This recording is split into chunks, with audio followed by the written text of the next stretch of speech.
Okay, I'm going to post a new link.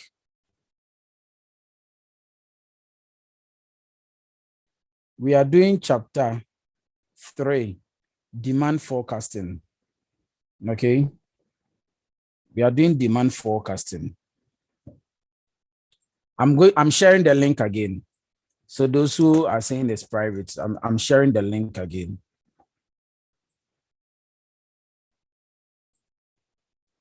Please, those who cannot join, tell them.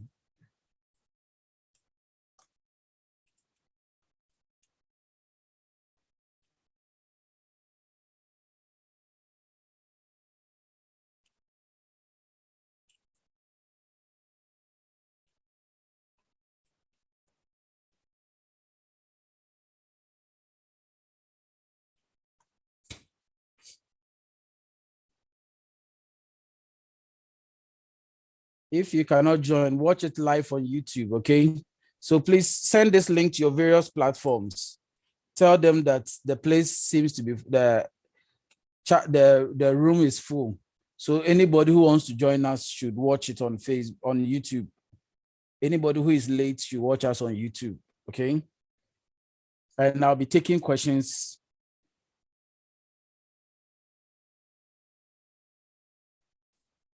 And I'll be taking questions.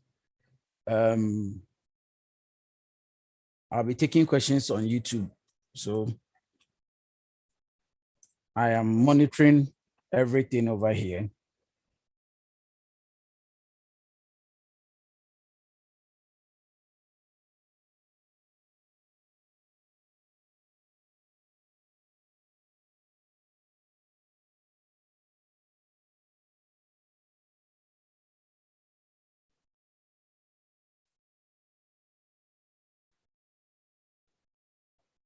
Fafali, I've seen your hand up since. What is it?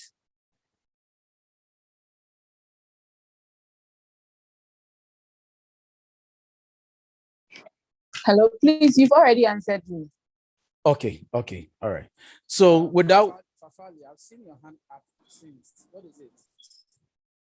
So without wasting much time, please, time is fast spent. Let's start.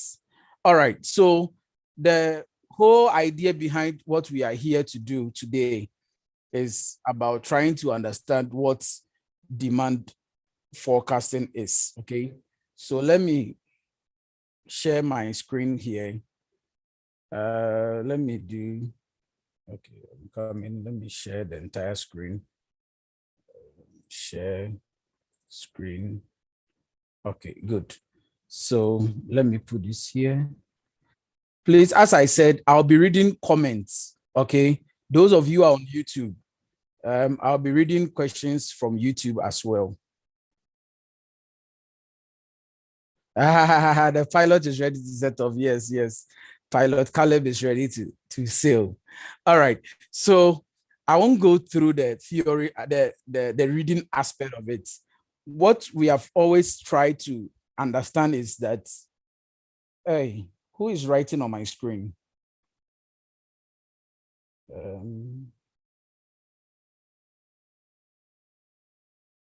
Somebody is writing on my screen here.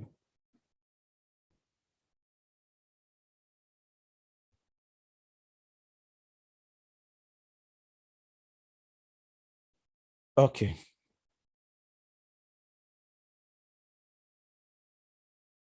Okay. So what I was saying is that the whole idea behind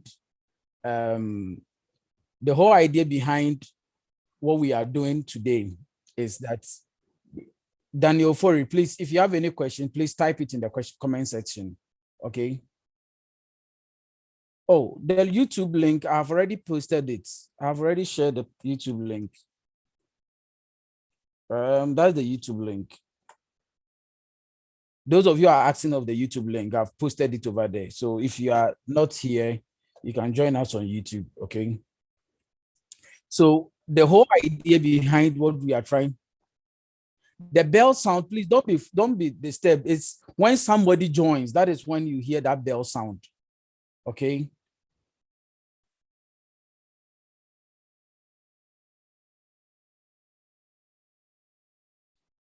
So I wish I can disable that bell sound, but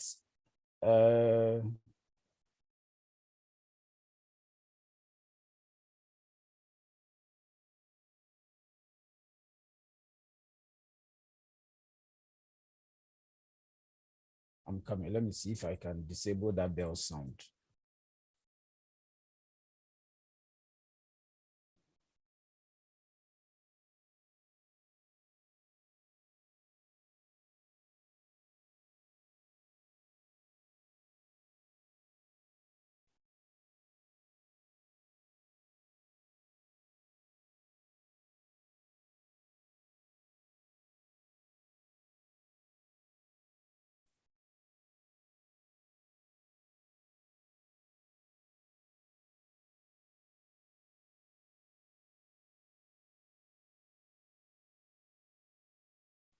I'm not seeing where to disable that sound, but please let's bear with it, because usually when somebody joins, that is when you hear that sound.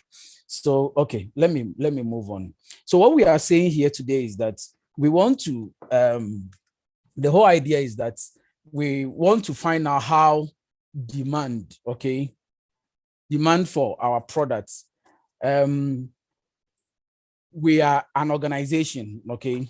We are an organization, and we want to find out how long or how much people would demand our products. So assuming we are in the month of May, okay?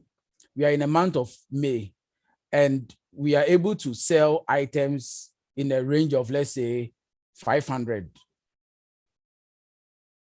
And in the month of June, we have been able to sell items in the range of, let's say, 600. We want to find out what will be demand in July. What will be demand in July? So because we cannot actually predict accurately what demand is supposed to be in the future, we try as much as possible to use certain mathematical models, okay, to understand or to predict what the future is likely to be. So the whole idea behind demand forecasts, you'll see, you are trying to teach me how to do it. Tell me, is that I should go to participants and do what?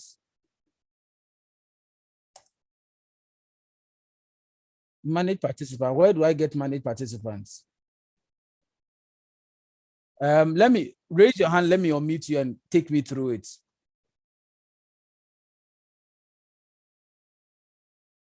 Yossi, please raise your hand and let me unmute you to help me out here.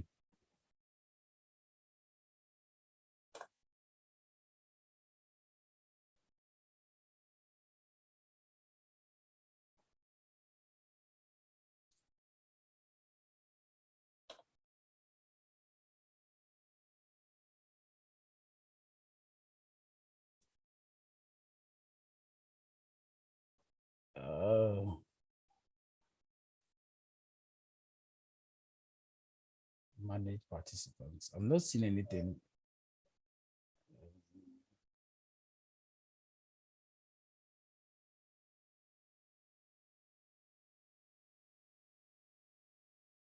Anyway.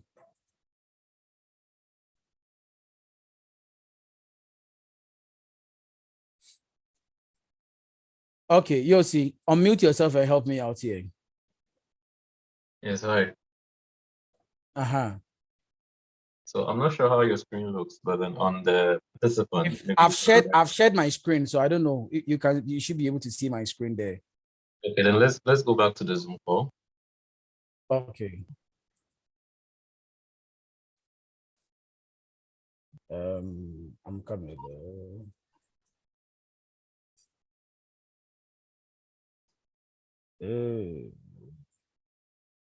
Okay, so I'm on the main buttons. Okay, I have the security and the more, but when I go to more, I don't see manage participants.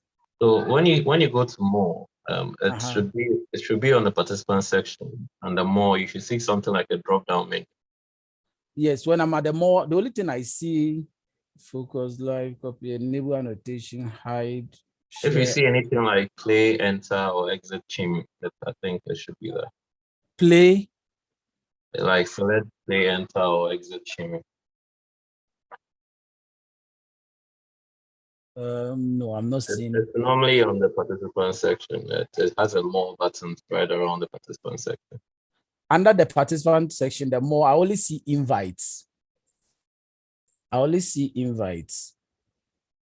not seeing anything else here. I wish I could see your actual screen. What we see is a platform that you use, right? So I see May, June, July. I don't really see it. Okay. Those I'm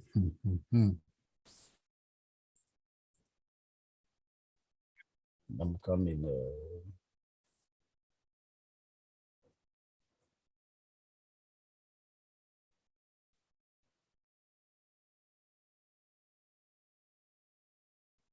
What about suspend participant activities? And that will disable us from chatting. Oh, okay. Our hands away.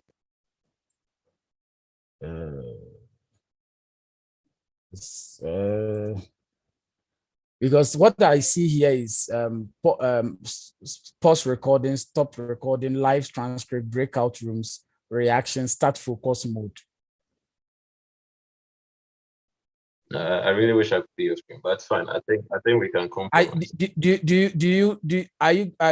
you use Team Viewer? No, I don't use Sync. Or I could have given you access to my screen to help me out here. It should be fine. I think we should be able to compromise.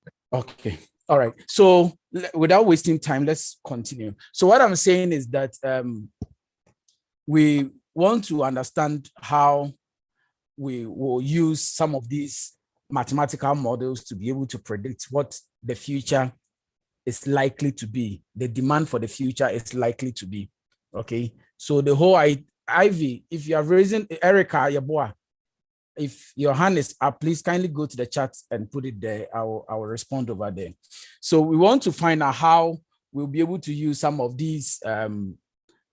Fafali, please go to the chat and put everything over there, and I'll respond over there. So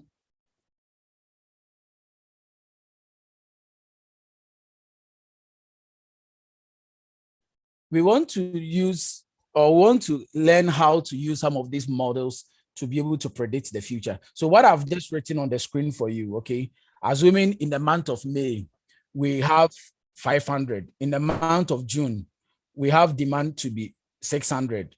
And the month of July,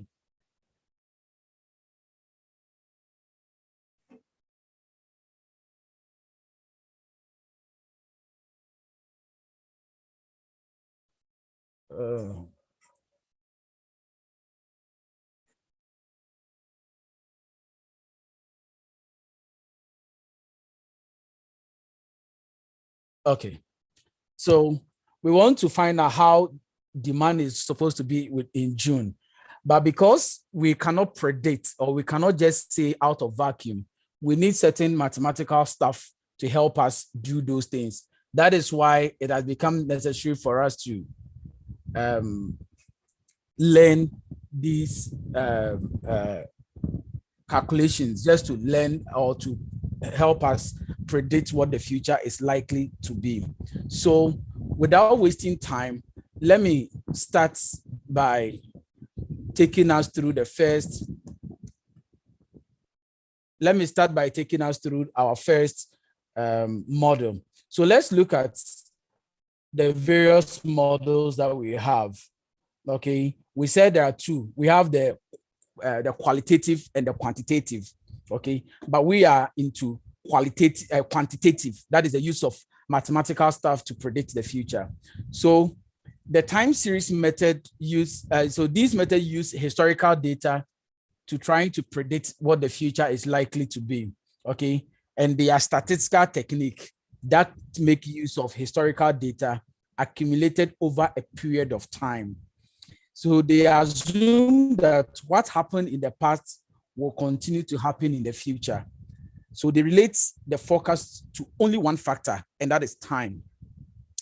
And to look at the time series, there are, for the purpose of this first class, we'll be doing what we call the moving averages, okay? We'll be looking at the moving averages, okay? The moving averages, then we'll look at the next one, which we call the exponential smoothing, okay? The moving averages and the exponential smoothing. So these are the two basic things that we'll be looking at.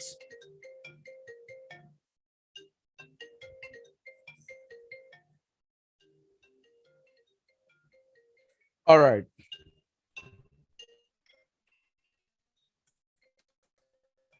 So let me start with the time series. We're looking at the first model, which we call the moving. We're looking at the first one, which we call the moving averages, okay?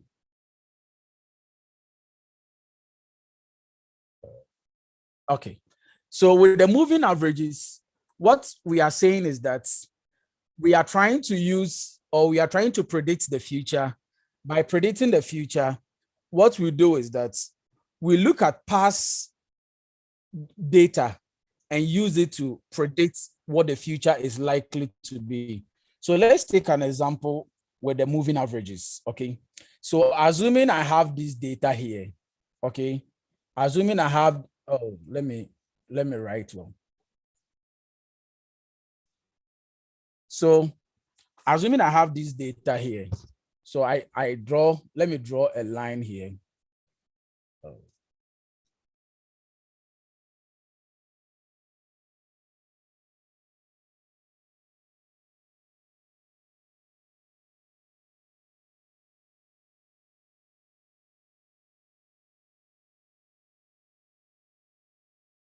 Please, I hope you can see my screen.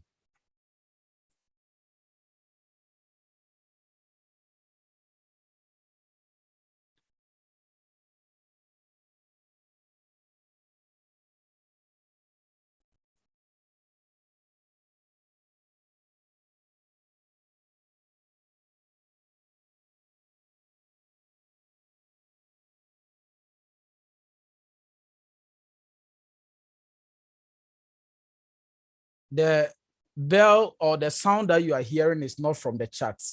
Okay, so those who are saying that I should block the chat.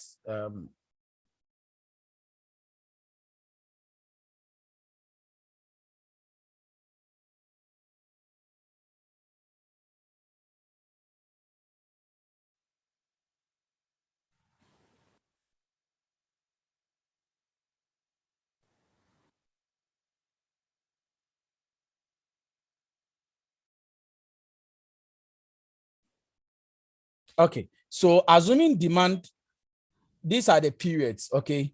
Assuming this is January, we have February here.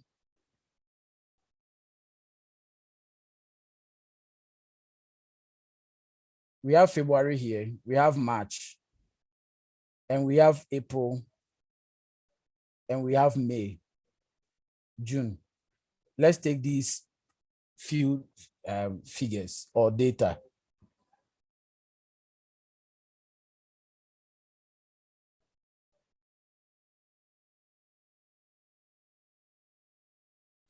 So assuming in January, we were able to sell items of, let's say, 60. In February, we were able to sell, let's say, let's say 70 here.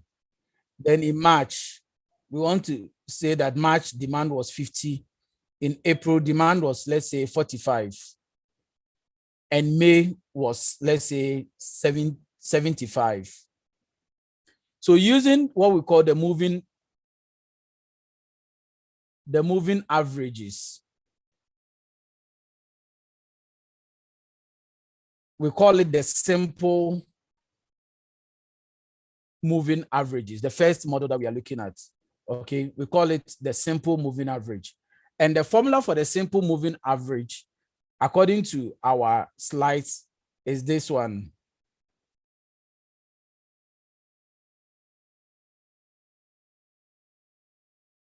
Okay, moving average is equal to the summation of demand in the period end all over n. So let's take an example. So we are saying that is the summation of demand in the period all over n. This is the formula in your book. Forget about what is in the slides now. Okay, this is what is in your book. The summation of demand all over n. So to predict what June forecast is, of what June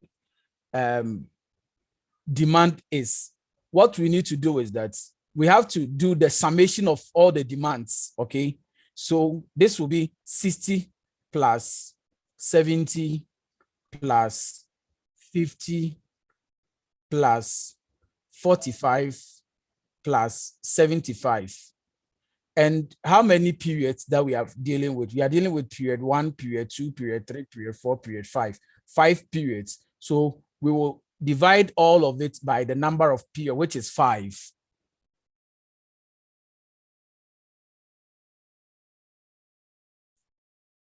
So if we take our calculator,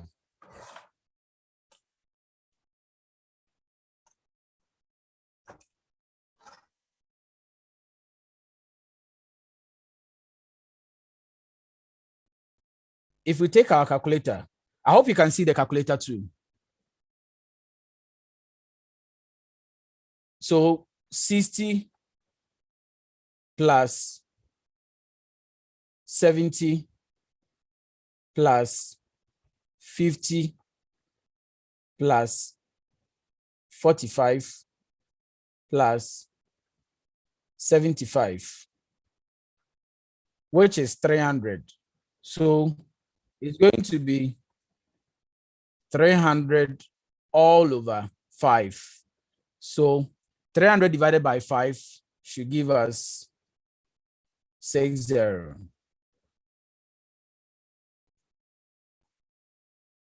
Okay, so using the moving averages to predict the future. So what we are saying is that demand for June is 60. Okay, using the moving averages. June wasn't added because that is the month we are trying to predict. Kenneth, you are asking why June wasn't added. We are trying to predict June. Okay, so the periods that we have added them together. Okay, the number of periods that we have added their figures together, we divide it by the number. So it's just like finding the mean, okay, or the average. So that's why we call it the simple moving average. Please, I hope you're with me. All right, thank you. Any other question?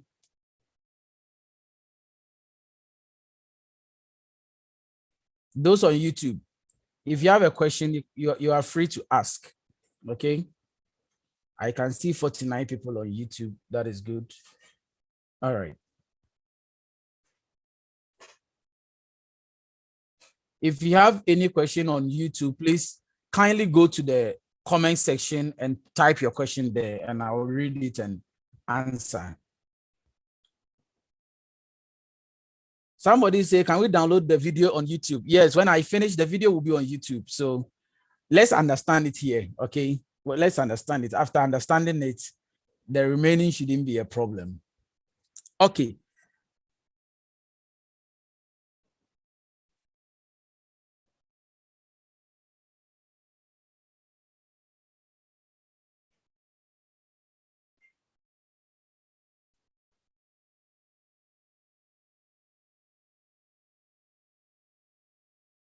Ebenezer, yes, I have tried everything. I'm not seeing what you are asking me. He said,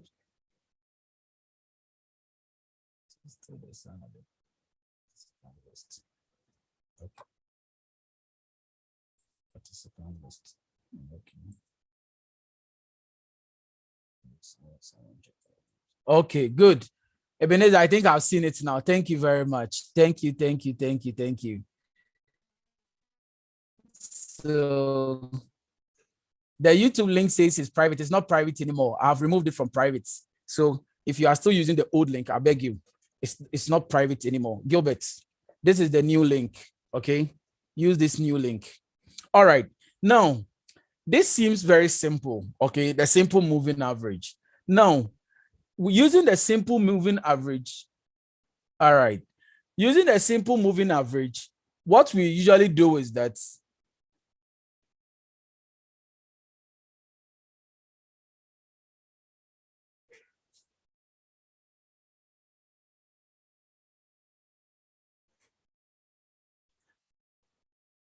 we try to predict using certain time frame. Okay, using the moving averages, we predict using certain time frame. There are times we are asked to predict a 3 months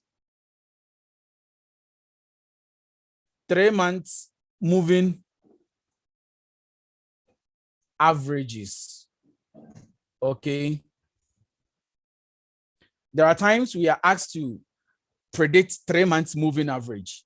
Okay, so assuming we are supposed to do a 3 months moving average to predict what demand is likely to be for June, what the 3 months will be is that we will need to use or look at the months that we want to calculate 3 months behind, or the preceding 3 months. So in this case, it's going to be that of March, April, and May.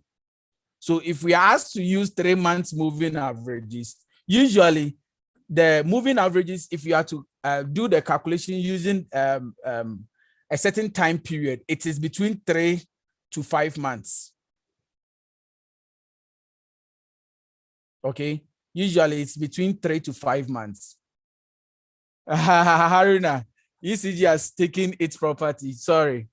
I'm only praying that they will not take my light here. Though I have solar system here that I can still get back to the system. Kenneth, please type. Okay, if I begin to open the time type, I'll read the question and I'll answer.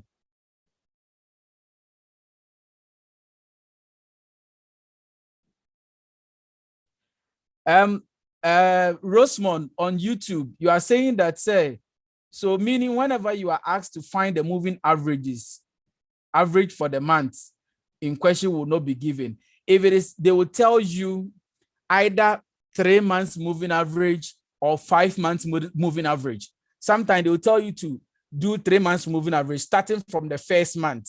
Okay, so let me, oh gosh, let me just undo.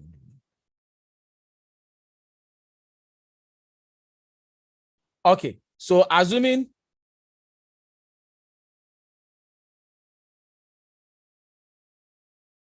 we're supposed to do 3 months moving average starting from the first month. Okay, so what we are supposed to do is that we will use the first month, the second month, and the third month to predict the fourth month here, and we'll use the second, third, and fourth to predict this one. Then we'll go by that. So let's see. Let me clean what I've written on the screen and show you what I'm talking about.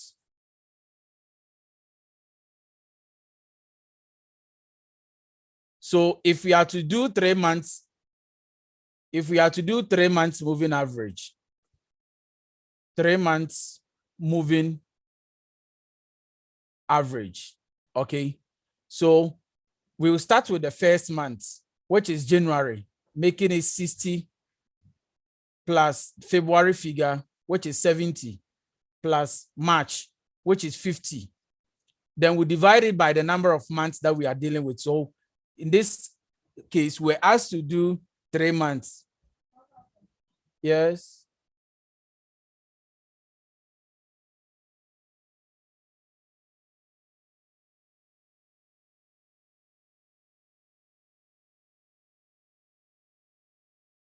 Okay.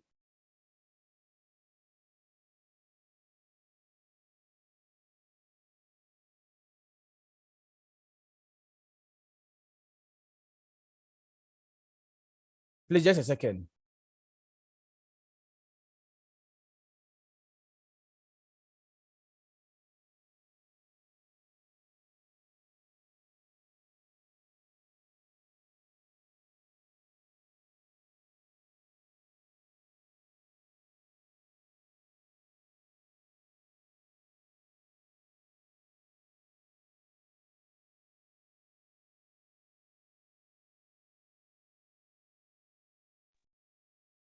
Okay. So assuming we were asked to do a 3 months moving average starting from the first month.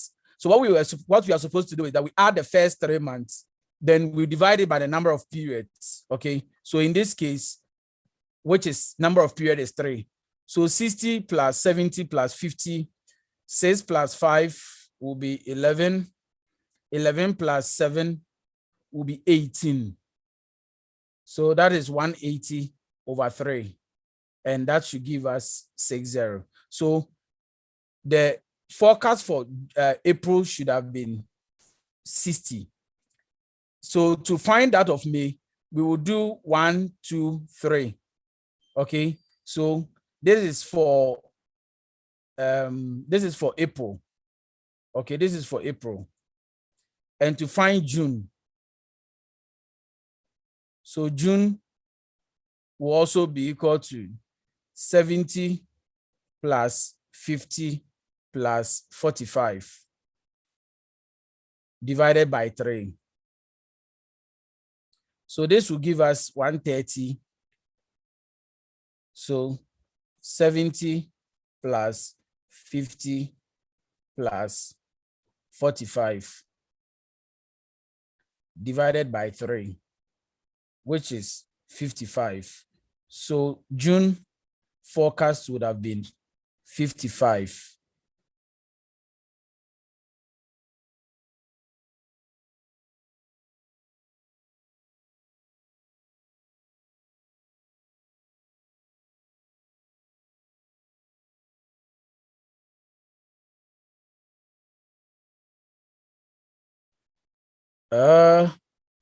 Screen.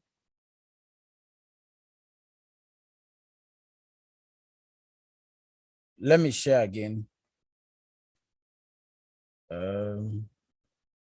Please, I hope you can see now.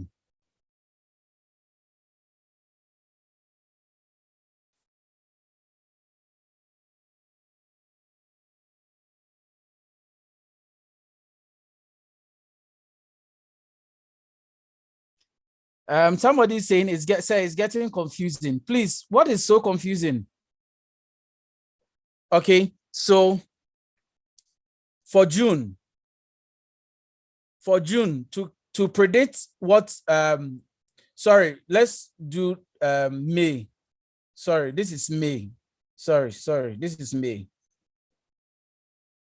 So to find what for the forecast or demand for May was supposed to be, we will add February, March, and April together, and we divide it by 3. So February was 70, May was 50, and June and April was 45. So we added it together and we divided it by 3, which we got 55. So to do June, we will do, so this is 55. So to do June will be 50 for March plus 45 for April plus May, which is 75 all over 3.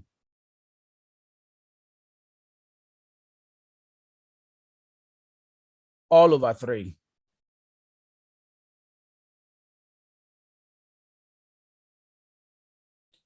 So this should give us somebody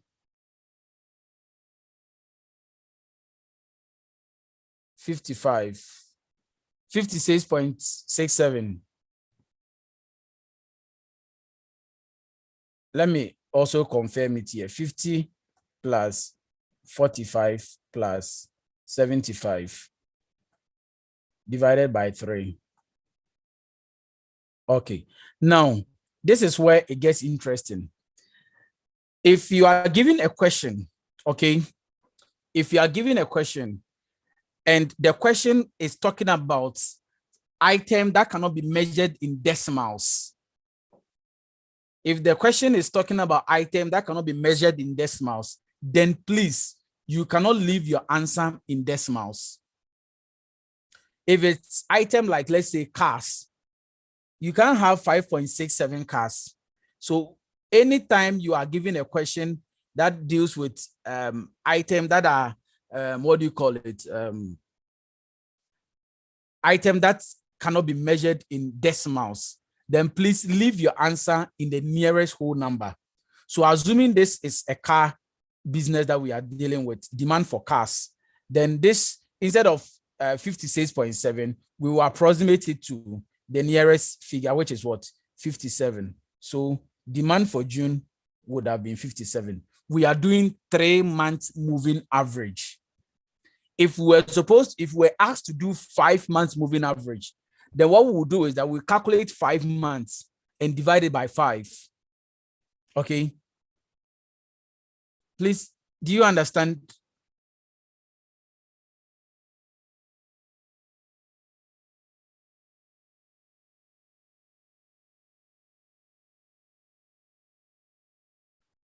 Okay. Those on YouTube, do you understand, please?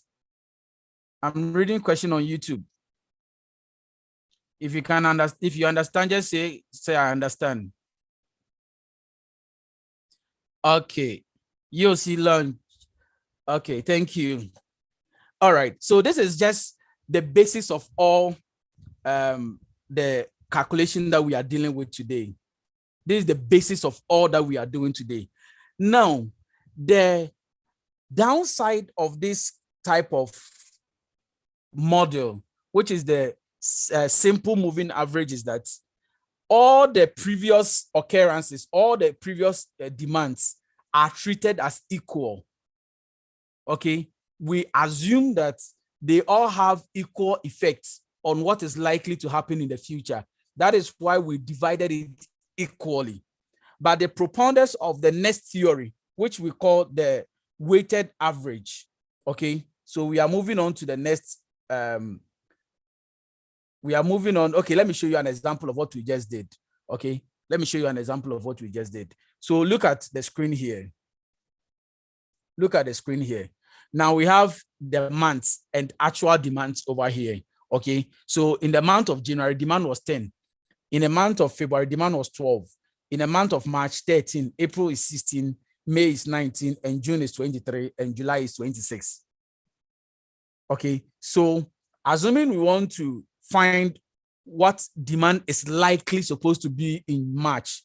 Okay, now don't forget that these are actual demands. The reason why we do forecast is that we want to find out what demand is likely to be. So whilst we are trying to forecast, we assume that we don't know all these figures. Okay, we assume that we don't know all these figures. So to predict what demand is likely to be in April, what we do is that we add, using the 3 months moving average. So we add January, which is 10 here, February, which is 12 here, then March, which is 13. We add all of them together, and it's a 3 months moving average. Okay, so we divide it by 3 and we got 11.67. So to find that of May 2, we added February, we added March, and we added April. Okay, so that is 12 plus 13 plus 16 divided by 3, and we got 13.67. I hope you are following.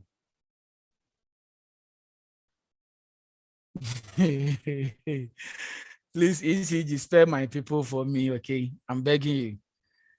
All right. But please follow it on your phone. And those of you who are using your phone to do the to follow up, do landscape, okay, turn the screen rotation so that you can have a wide screen to be able to see it, the screen bigger so that you can be able to follow through. So that of May, to calculate May, what we did was that we added we added February, March, and April to calculate that of May. So we got that. And to get the next item for June, June is also March, April, and May. Adding all of them together, divided by 3, we got 16, and on and on and on. That is how we did the calculation. You didn't go, there's nothing wrong, just that they are also doing their job. ECG is also doing their job. Okay, so sorry. I hope you have charged your phone enough to be able to.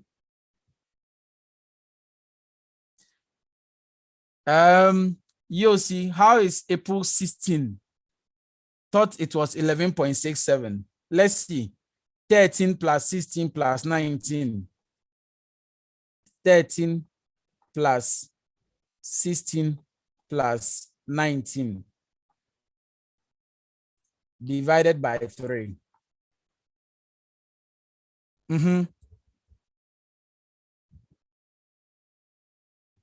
You see, do you understand? So to calculate for June, okay, we added 13 here, we added 16 here, we added 19, and we divided it by 3 to get this, the 16 here.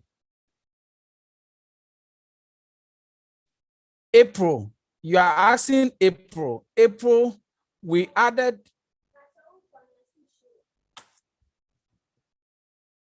Mabel.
Okay, so Yossi, I hope you now understand. On what line is April picking the calculation from? We are saying that to calculate the forecast for April, okay, to calculate the forecast for April, we added January, February, and March to predict what April is likely to be. Okay, so that is how we did it. So please, let me quickly move on because yes, sir, we have a lot of things to do. Let's do the weighted moving average. Now, if you look at the simple moving average, which we just did, we treated all the periods as equal. So what we did was that we took the months. Okay, if it is 3 months, let's say January here, let's say like January here, February here, and March. We assume that all of them are have the same effect on what is likely to happen to us in the future. But according to the propounders of the next theory, which we are going to look at, which we call the weighted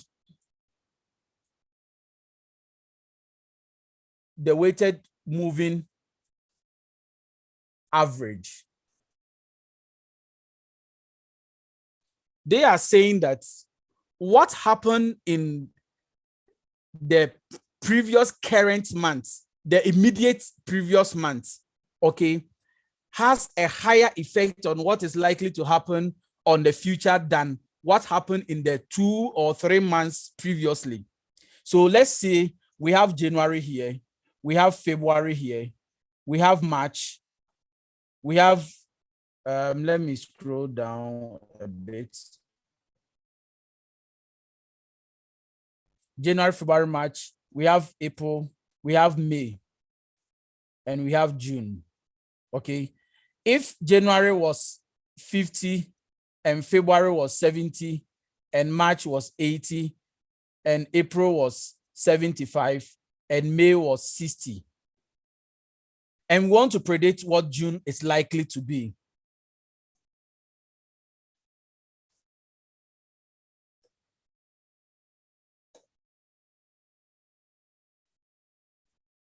We want to predict what June is likely to be here.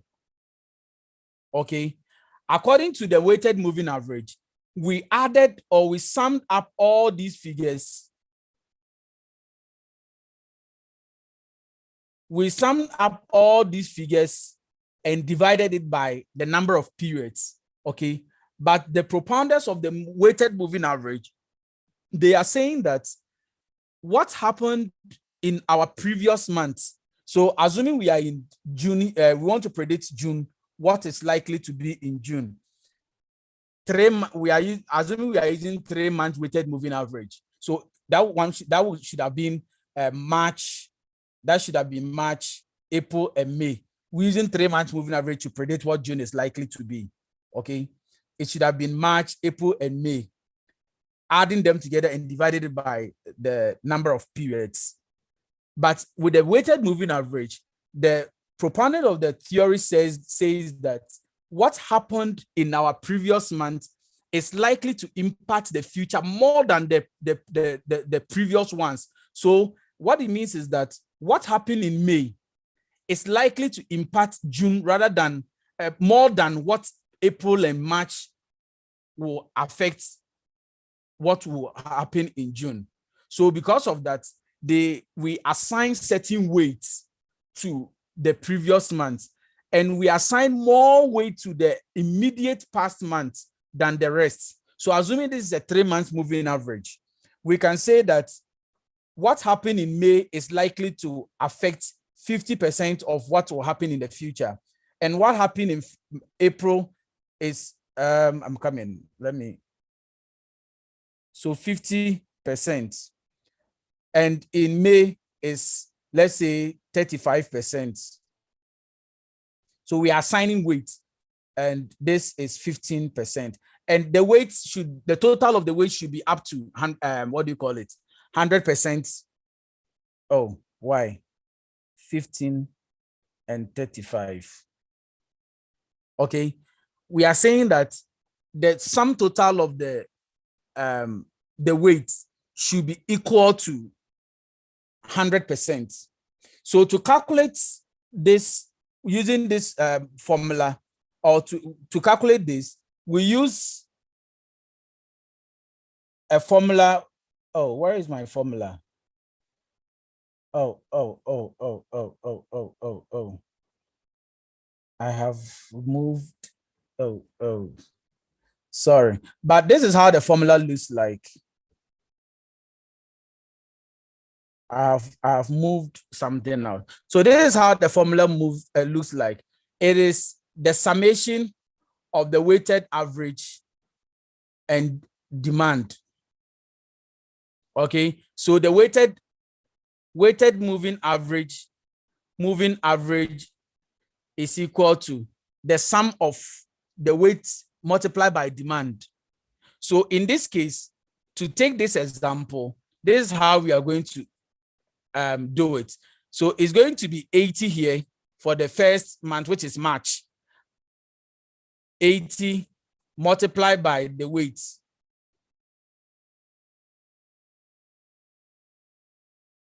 Alvin.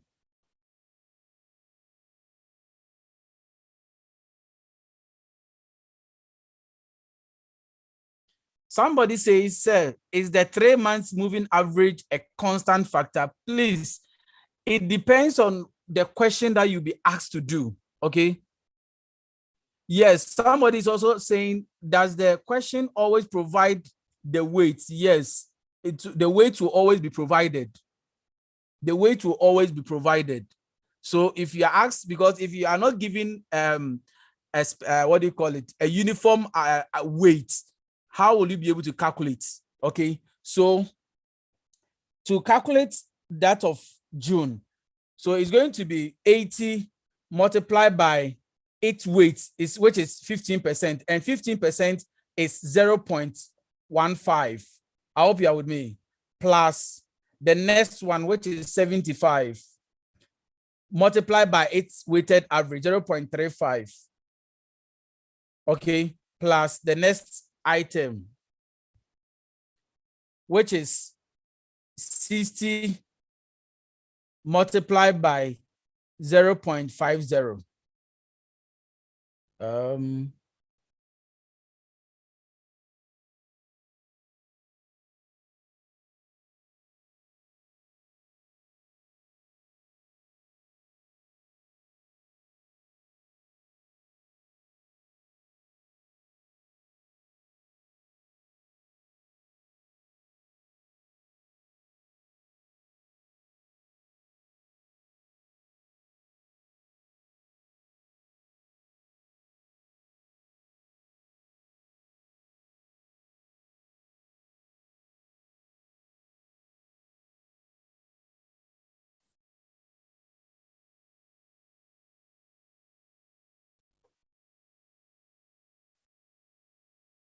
Okay, I was trying to move the item. So 60 multiplied by 0.5. So let's do the sum. Let's do the total. 80 multiplied by 0.15, which this is going to give us 12 here, plus the next item, which is 75 multiplied by 0.35. This one will give us 26.25. 26.25 plus 60 multiplied by 0.5 will give us 30, which is half of 60. So 12 plus 26.25 plus 30. So this is going to be 12 plus 30 plus 26.25, which is 68.25. So demand for June will be 68.25. But as I said earlier on, based on what based on the number of months that you are given, okay, the moving average, the number of months that you were given, and based on the item you are calculating, you are using to calculate. So assuming if it is, as I said, if it is cars, that you cannot have a percentage of it. You are asking, does the question always provide the weight? Yes, it always in examination, definitely the weight will be provided. So look at this table. Look at this table. The table we just did. Okay. The table we just did. Write the figures down. Write the figures down. Please kindly write the figures down. I'm going to give you something to do for me.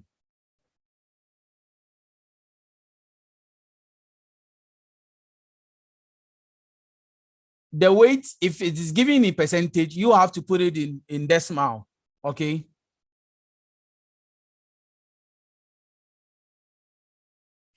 So please write the figures that I have on the screen. January 10, February 12, March 13, write them down. So use this, use these figures to calculate what demand is likely supposed to be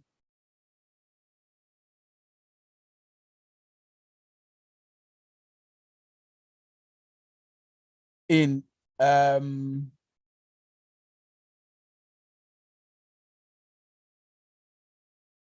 so if the weight for April,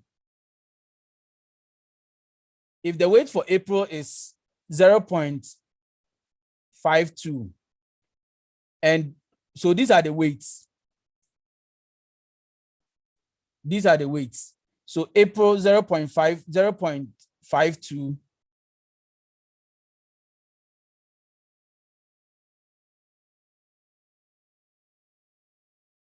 0.52. And that of March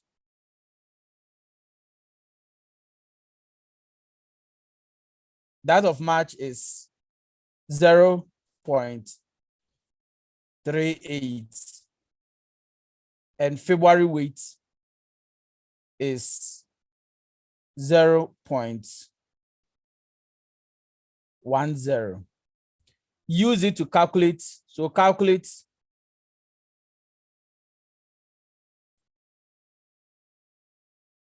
what demand is likely to be.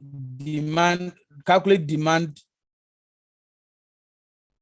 for May using the figures on the screen.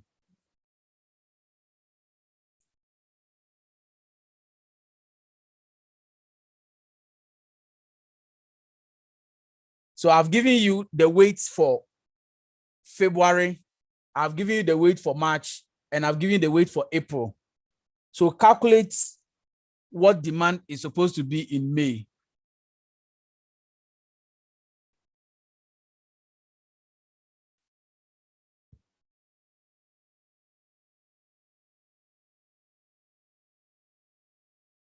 No, the weighted average, you don't divide.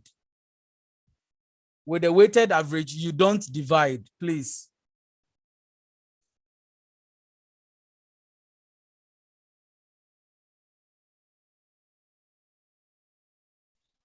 With weighted average, we don't divide. February is 0.10, sorry.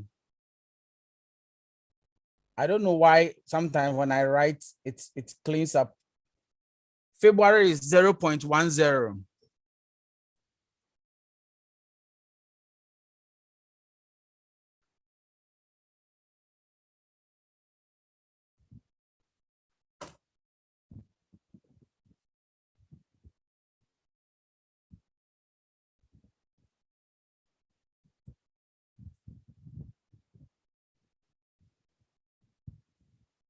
Swala Haruna, please type your answer, your question. I'll read it over there and answer.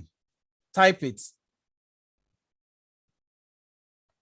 So what is demand supposed to be?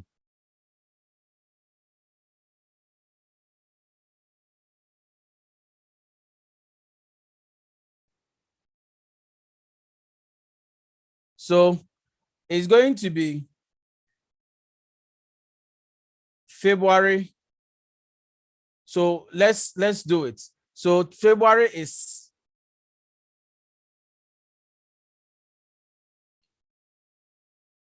February is 12 multiplied by its weighted average. And the weighted average is 0.10 plus March 13. And its weighted average, as I gave you, is what? 0.38. 0.38 plus April. April is 16 multiplied by its weighted average, which is 0.52. Okay, so you do the maths. 12 multiplied by 0.10, and we get 1.2 plus 13 multiplied by 0.38, which is 4.94 plus 16 multiplied by 0.52, which is 8.32. So the total will be 1.2 plus 4.94 plus 8.32, which is going to give us 14 0.46. Is there anybody who is still not up to speed with what we have done?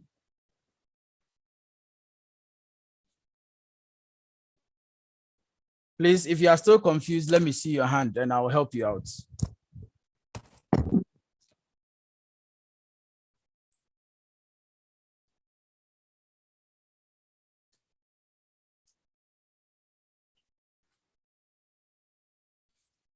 I'm looking for one of my slides that has a lot of the examples that are formulas in it.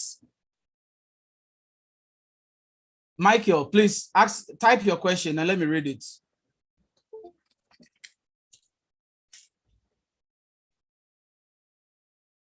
Okay, let me begin to let people ask questions. So Mike, raise your hand and let me unmute you to ask your question.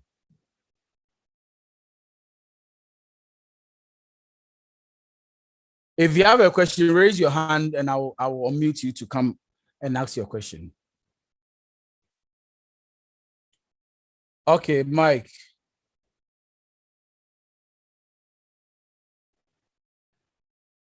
Okay. Yes, sir, I'm listening. Please, although the answer is 14.46, can months also be in decimals? You said? Although the answer is 14.46, can we say May for the month of May is 14.46? And can we give it in decimals? I'm saying that you only leave it in decimals. You only leave it in decimals when the items, what you are dealing with is something that can be measured in decimals. So assuming it's, let's say water, something that is liquid, okay? If you are calculating something that is liquid, then what it means is that you can calculate it in decimal. I don't know if you get my point. Michael, if the item is something that can be measured in decimals, like liquid, okay, then you can leave it in decimal. But if it is something that you cannot leave it or it cannot be measured in decimals, then please, you can leave it. If it's like, say, like cars, you can't have 0.52 cars.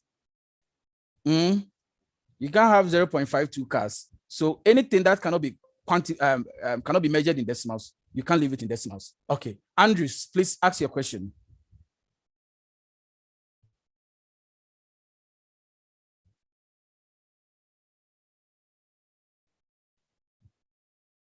Andrews, please ask your question. I've asked you to unmute. Yes, sir. Yes, sir. Good evening to you, sir. Yeah. Well, if I correctly recollect when you were talking, I remember you said that when calculating for the weighted moving average, you don't go back the 3 months between the 3 months and 5 months period. I think you said that you calculated with just the immediate month or the immediate period. No.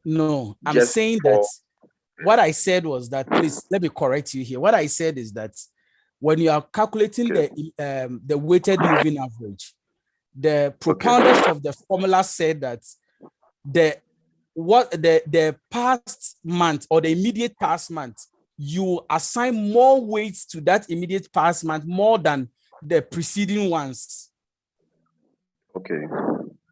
That is what I said. I didn't say you don't go. I'm saying that the month that is just the just ended month, you assign more weight to that one more than the others. Is that okay? Yes, sir. It's okay. Right, okay. Thank you. Right. You're welcome. Swala Haruna. Yes, sir. I'm listening. Yeah, please. My question is with regards to the weighted average. So during the exams, you mentioned that the weights were given to us. So how about assigning it to the months? Are we supposed to determine how we are going to assign it? Or You'll be asked. You'll be. Let me show you one here. Let me show you one here. Let me show you something here. Okay, sir. Look at my screen here. Now, I hope you can see my screen. Yeah, okay. Okay, so looking at over here, we have been given a particular month and their weight. And their weight, okay. So Allocated the weight for the example above, we want to calculate a 3-month weighted moving average for the month of May. So you are asked which month you are Okay. supposed to do, and the months that you are their weight is also given.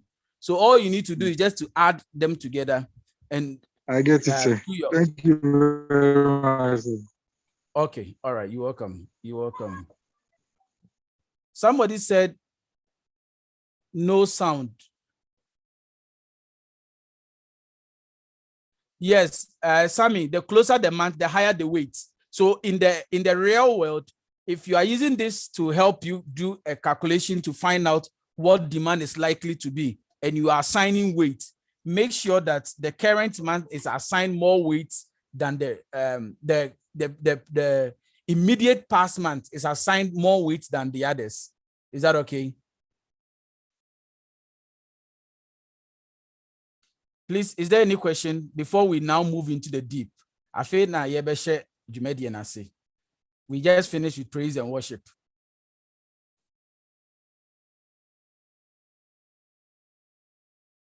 Lloyd. Yeah, sir. Okay. Good evening. Good evening. Yeah, so sir, please, when we were doing the moving averages, so let's say you've been given 3 months, and in your 3 months, it starts from April. Let's say it starts from April. No, okay. It's what I wanted.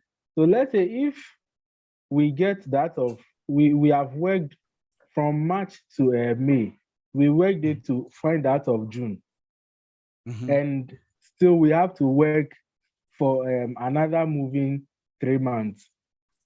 Are we supposed to use the new figure we've gotten at June for that moving 3 months, or is there any way? I don't know whether you're getting my question. Yes, I get your question. You see, listen to something. Yeah. It seems some of you have not gotten something clear over here. You see, we don't know what actual demand. Look at what I have on my screen here. Lloyd, please, there is a noise over there. Okay. Nice. You see, look at something over here. Look at my screen here. Now, these are actual demands. Okay, these are actual demands. Now, we try to use the forecast to try to predict what demand is likely to be. And please, I don't know if when your lecturers were teaching you, when they were telling you about the qualities of characteristics of forecast, we said that forecast is always wrong. This was one of the characteristics.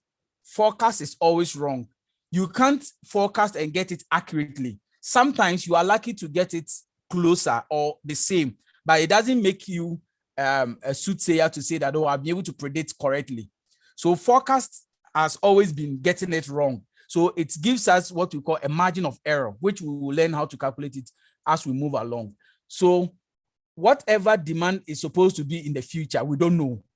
So we are using some mathematical models to try to find out what demand is likely to be. So look at this one here.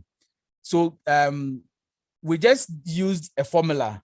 Okay, we just used a formula to calculate what demand is likely to be in May.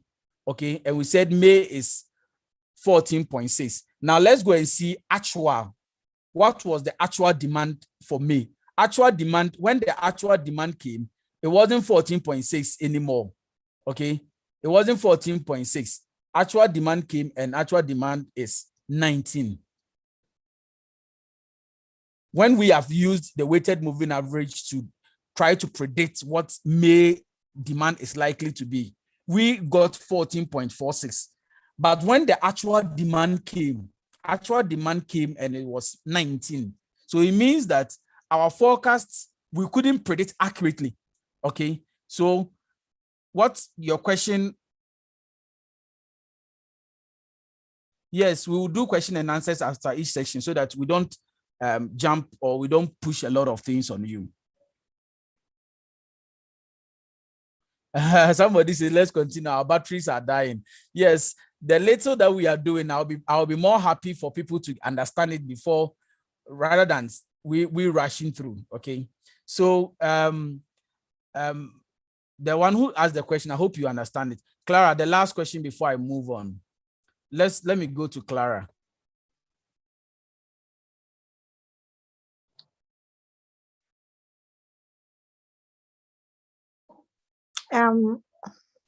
Yeah, hi, this is Clara. Okay, go ahead, Clara. Please, I would like to know, are they going to use month always? Month always? Yes. Well, it can be. We can replace the month with periods. Okay, we can make it period 1, period 2, period 3, period 4, period 5. Because I'm asking this because you said that if it is months, we can use decimals. How would we also know that? I didn't say if it is month, you can use decimal. I'm saying that based on the question, the items we are talking about, if the items are something that is can be measured in decimals, assuming this demand we are talking about here is a demand concerning the purchase of cars. Okay. Okay. The demand for January, cars that were bought in January was 10. Cars that were bought in February was 12. And cars that were bought in March was 13. If it is something that cannot be measured in decimals, then please, you can't use decimal. Okay, so I understand. Then why is it that before we solve the question, can you actually bring the question so that we'll see how the question is being stated? Please, you get what I'm saying? Yes, I understand. But these are sample questions just for us to understand how the whole moving averages and the yes, then please do well to bring the sample questions so that we will read and understand whatever we are doing. Because if we should go to the calculations, me like this, I'll be confused. But if I should see questions, I would differentiate the ones I'm going to use decimals and the ones I'm not going to use decimal. Please, you get my point. Yes. So thank you very much. The basic thing you need to understand here, the basic thing you need to put at the back of your mind is anytime you see the question, please kindly read the question carefully and see what particular product we are dealing with. I hope you are with me. So I'll show you an example very soon. When we start the exponential smoothing, I'll show you an example very soon where you talked about a car. Okay, the question stated that this is for a car. Okay. The last question, please. The last question, Gertrude. Gertrude, last question. After Gertrude, nobody is supposed to ask question again so that I can move on and do the next item. Hello, sir. Yeah, Gertrude, I'm listening. Please, in the real world, when you are determining the weighted score, do you do it based on something or you use your discretion to choose? It's not by discretion. You actually gather data from the field. You go to the customers and ask them what will inform your decision to buy this particular item in the near future. Okay, so you pick actual data from the field. The customers who actually buy the products, you need to find out from them what will be the decision that will inform them to buy a particular product in the near future. And those based on the data that you collect from the field, that is what we use to assign the weights. Okay, so you were saying that the immediate month uses the larger weighted average. So what if you gather the data and from the data, the immediate month has a lesser weight? It can never be. According to the proponents of the theory says that what happened in the previous immediate month is most likely to affect. You see, let me show you something. We are in the month of May, right? what happened in April, okay, is more likely to affect what will happen to us in this particular month rather than what happened in January. I don't know if you are getting my point. What happened recently has more effect on what will happen in the near future rather than what happened some time ago. So the propounders of the theory said what happened in the previous month is likely to happen more to us in the future than what happened in the previous ensuing months.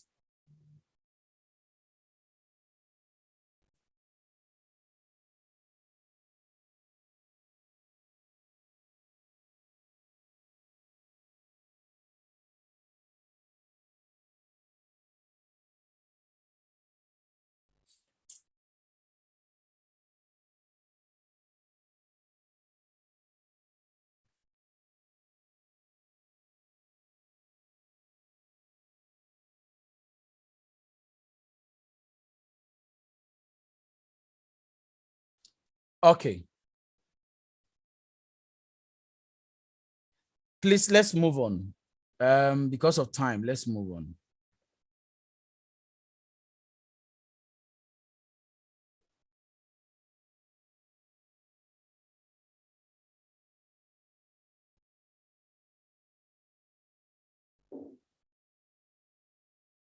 Okay. Now let's do the next item, which we call the exponential smoothing. Okay. Yes, we calculate to know what to produce. Okay. We calculate to know what what demand is likely to be and what we are supposed to produce. Okay. Now let's see the exponential smoothing. Okay. With the exponential smoothing, it's a form of weighted moving average. Okay. It's a form of weighted moving average. But this type of moving average, we are going to introduce what we call a constant in the form of an alpha value. Okay. That is going to help us to do or to calculate for the future. So let me move on and show you.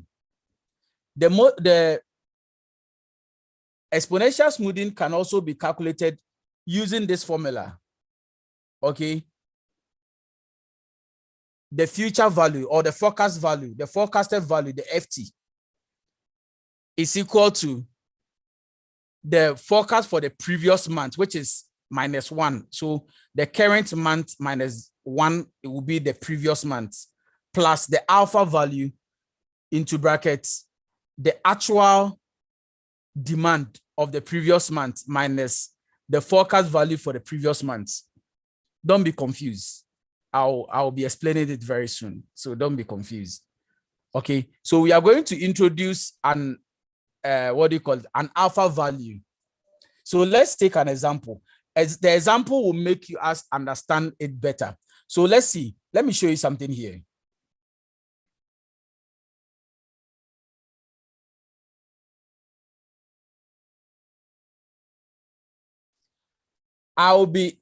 There is this formula and this one, okay? But I will prefer to stick with this formula. This is the formula in your book, okay?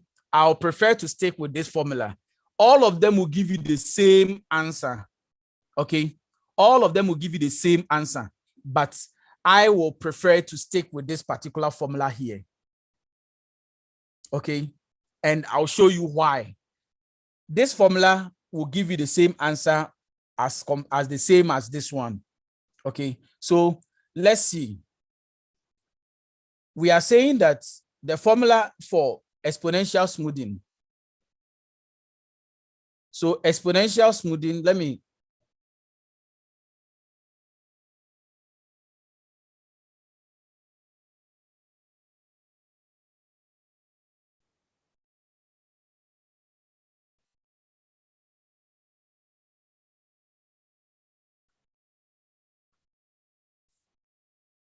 we are saying that the forecast value is equal to the alpha value of demand, okay, plus 1 minus the alpha value and the forecasted value, the previous forecast value. This is the formula. So let's take an example to understand this particular formula. Okay, let's take an example. I think the example will make it more understanding to us.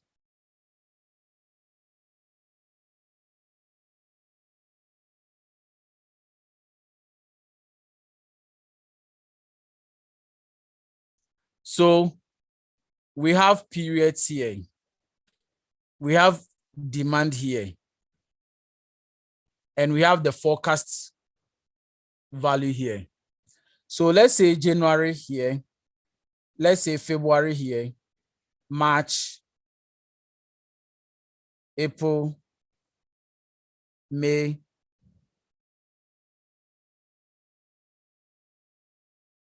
and June.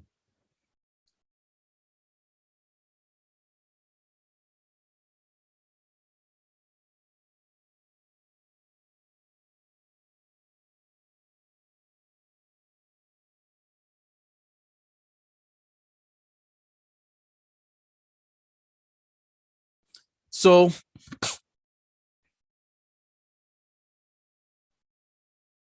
yes, the DI, the demand or the actual demand, the 80 is the same thing. Thank you.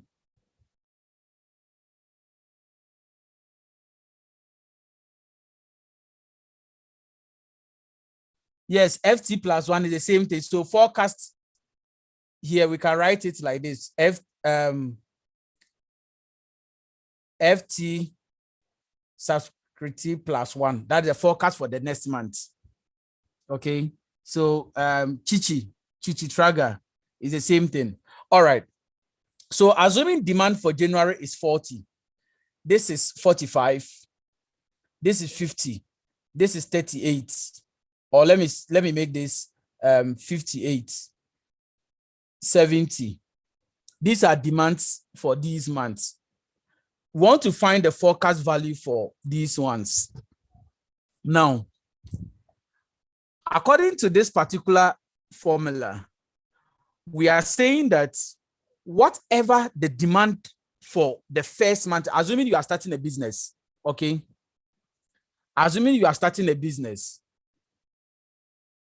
and the business that you are starting, the first month is January. January is your first month that you are starting the business. Because you are now starting and you don't have any past data, okay, to depend on to do the prediction for the future, we say that whatever the demand is for the first month is also equal to the forecast for the first month. I'm repeating it again. It's like starting a business, okay? And the business that you have started, you don't have any past records to use it to predict what the future is likely to be. And because of that, we are saying that whatever demand is for the first month, okay, whatever demand is for the first month is also equal to the demand, the forecast for the first month, because you don't have any past precedents to use it as what do you call it? A data to calculate the forecast for the first month. So we are saying that the actual demand for the first month is equal to the forecast for the first month.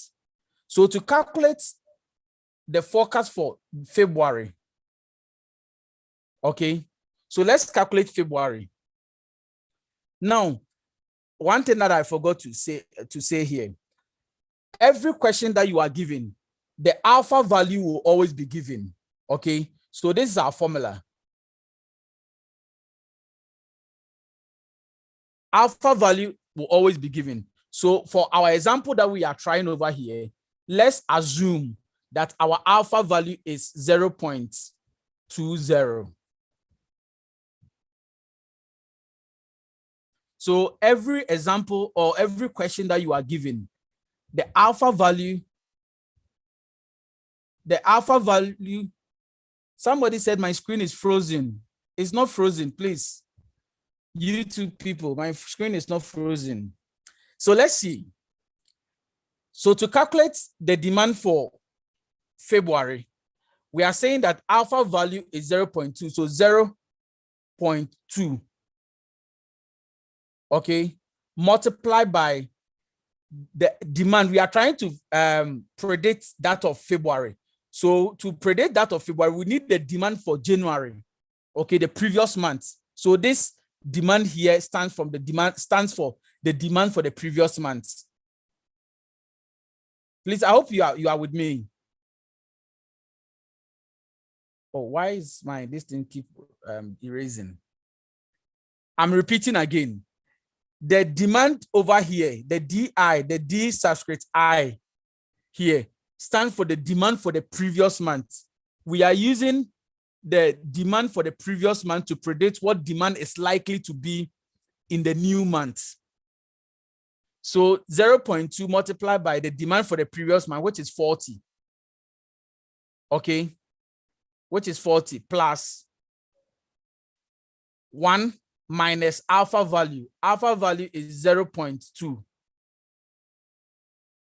0.20 plus multiplied by the forecast for the previous month. So the forecast for January here, the previous month is January, which is going to give us 40.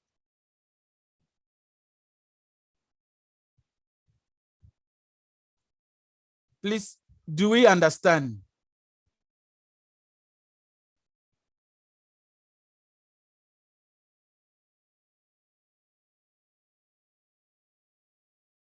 Please, if you understand, go to the comment section and type, yes, I understand. Good, good, good. Suarez says go over. I'm repeating it again. So to calculate demand for February, what we do is that we go by the formula. Our alpha value is 0.2 here, okay? Multiply by demand. And the demand over here is the demand for the previous month. So previous month. This demand, the D over here, let me use red pen to circle it. This demand here stands for the demand for the previous month. And the forecast value here is the forecast for the previous month. Okay, this FT over here stands for the forecast for the previous month. So 0.2 multiplied by 40, 0.2 multiplied by demand for the previous month, and the previous month, which is January, was 40 plus into bracket 1 minus 0.2 bracket close. Okay, so multiplied by the forecast for the previous month, which is also 40. So when we come here, it's going to be 0.2 multiplied by 40. So 0.2 multiplied by 40, which will give us 8, plus 1 minus 0.2 will give us 0.8, 0.8 multiplied by 40. Okay, so this will give us 8 plus 0.8 multiplied by 40 should give us 32. Let's see. 0.8 multiplied by 40, which is 32. So the answer will give us 40 here. Now, we can also say that, I had wanted to say this, but I didn't want to confuse you. We can equally say that the forecast for the previous month is also equal to the forecast for the second month. But you might not understand it. That is why I have to work it for you to see. So the forecast for the first month is equal to the actual demand. Okay.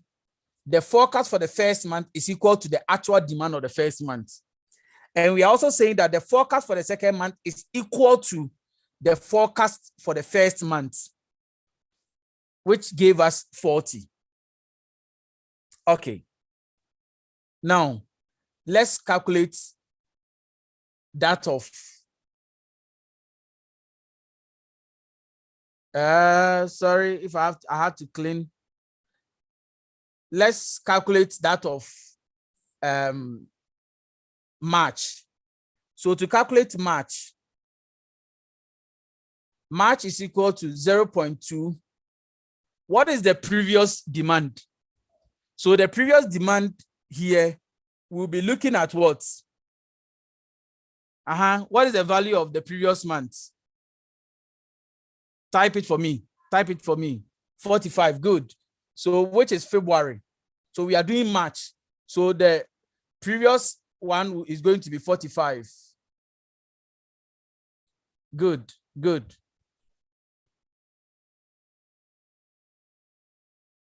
Plus 1 minus 0.2. Because of time, let me just write it straight away. Okay. We are supposed to do 1 minus 0.2, which is give us 0.8. Okay. And what is the forecast value for the previous month?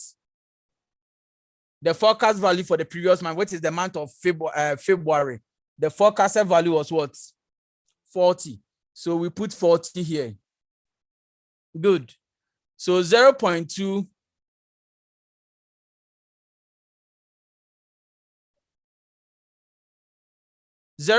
multiplied by 45.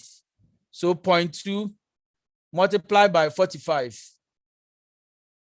which is 9, plus 0.8. 0.8 multiplied by 40.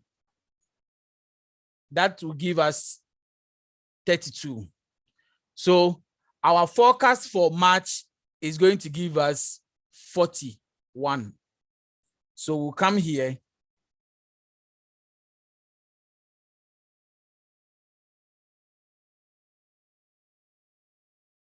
We'll come here and put 41 here.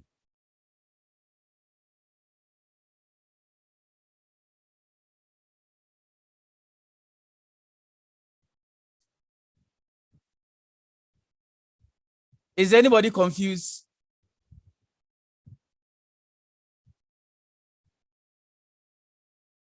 Godfred.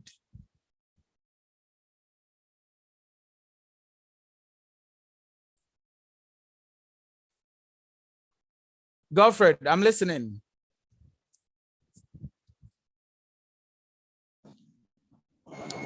Sir, please, I'm a bit confused with the 40.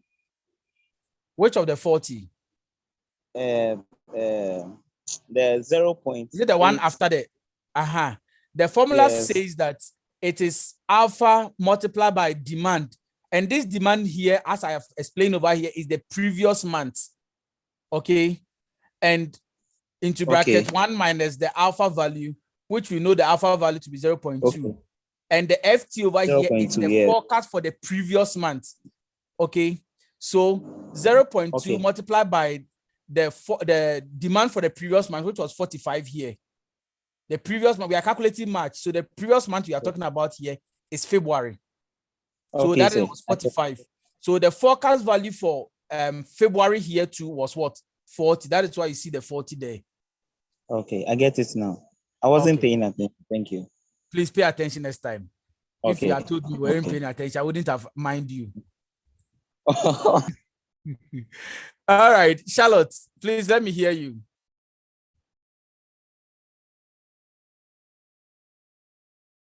Charlotte, Asari.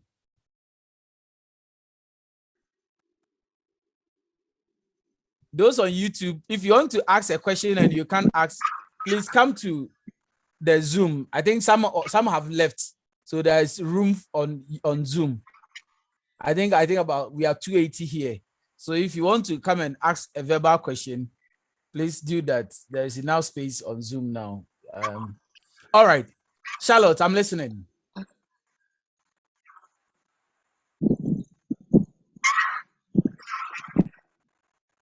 Charlotte, please. I'm listening.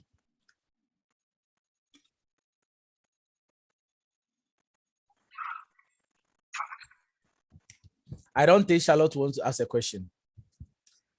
Cheese, please ask your question.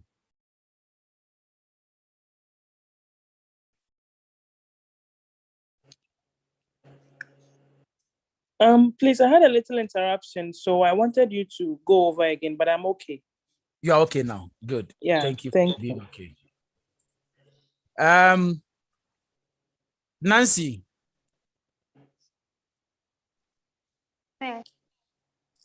Okay, ask your question. Okay. With where we have 0.80. 0.8. Oh, 0. Not 80, 0.8. 0.8. Yes. You want to understand why we got a 0.8? Yes, please. The formula says 1 minus the alpha value. And we know our alpha value to be 0.2. So 1 minus 0.2 will give us 0.8. 0.80 or 0.8 is still the same thing. Do you understand now, Nancy? Hello, Nancy. I assume she understands because I can't hear Nancy's voice again. Ruth, the last question, Ruth, and we'll move on. Previous demand. So those who are there, please be calculating for the next ones. Okay. Those who are there, please follow up and do that of the next ones. Ruth, I'm listening. Close. Previous forecast. So I was asking Nancy a question. You are asking Nancy a question. Yeah, I think the same question. But say go over it again. We beg you. I'll try my best. Do your best. I'll try my best. Anyway, thank you.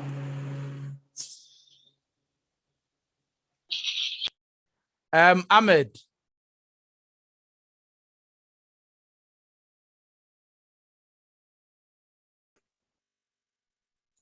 Good evening, sir. Good evening. Hello. Yeah, I'm listening, Yeah, Ruth. I wanted to ask. Ahmed, I'm listening.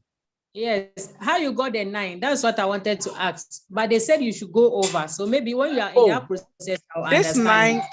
This 9, we got it by multiply 0.2 by 45. Okay, sir. That was how we got the 9. And 0.8 multiplied by what do you call it? 40. We got a 32. 40. Yes. Okay, sir. Thank you, sir. Harriet Anim says, how did we get 40 for the first forecast value? We are saying that the first forecast value here is equal to the actual demand. Okay. It's equal to the actual demand. That is why we had it 40. So please, Ruth, I think I've answered your question, so you can lower your hands down. Techno.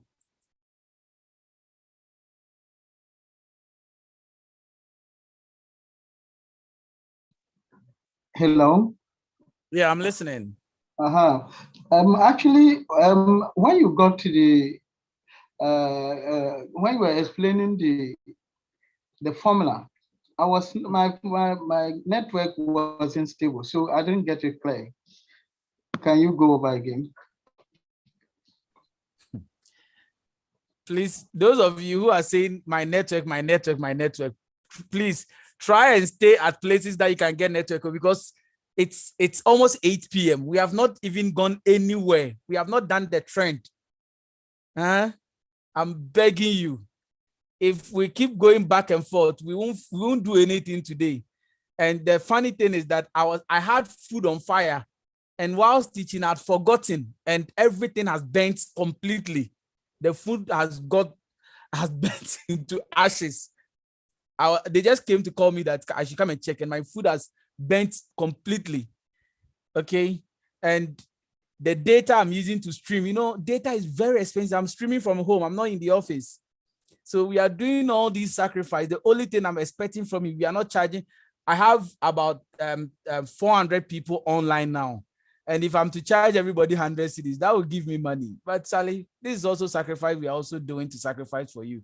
So the only thing that you can do to help me is that be attentive, stay at places where you can get a very good network so that I don't need to be going back and forth, because I just recharge MTN TurboNet data of about 500 Ghana cedis just for this class, okay, which I cannot charge the class to pay for you guys to pay me back. So please, I'm begging you that stay at places where your network will be very, very good, so that I don't need to be going back and forth to waste much time. So what I'm saying is that for the last time, those who said they don't understand the formula says to calculate the forecast value, okay, we are using it's alpha D subscript I, and this DI stands for the demand. Alpha multiplied by the demand plus bracket open 1 minus the alpha value, okay, bracket close, then the FT, which is the forecast for the previous month. So I've even written it over here. So the DI over here, it stands for the forecast, the demand for the previous month, because we are using the previous month to calculate the future month, okay, the forecast month. And we're using the forecast value for the previous month to calculate the forecast for the next month. So that is why to calculate that of March, we said 0.2 multiplied by the demand for the previous month was 45, which is February. The previous month is February. We are looking at March. So the previous month will be February. So the demand was 45 plus 1 minus 0.2 gave us 0.8. Okay, 0.8 multiplied by the forecast value for the previous month, which is 40. So we did the math and we got 41. Okay, quickly, let's do the remaining months and we move on. I think I have explained it enough here. So let's do the next month. So to do April, 0.2 multiplied by March. What is the value for March? 0.841. Okay, so 50 multiplied by 0.2. So 0.2 multiplied by 50 gives us 10. So this is 10 plus 0.8 multiplied by 41.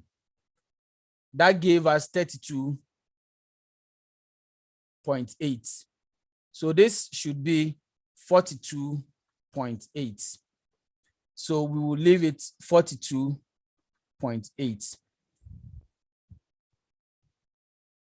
All right. So let's do May. So May is equal to 0.2 multiplied by 58 plus 0.8 0.8 42.8. Please, I hope you are following. So those of you who have done it, you follow it up as I do it over here. So 0.2 multiplied by 58. That is 11.6 plus 0.8 multiplied by 42.8. This will give us 34.24. 34.24.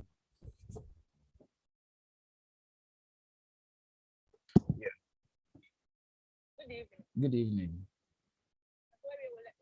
Me go so me other room. Mami me be my friend, right? Debbie, mami me be my friend. Okay.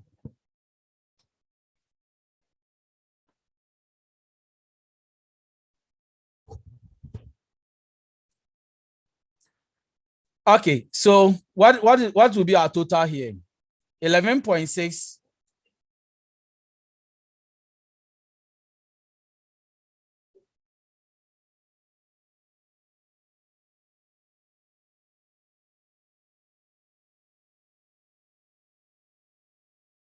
Okay, so 11.6 plus 34.24. Our figure is 45.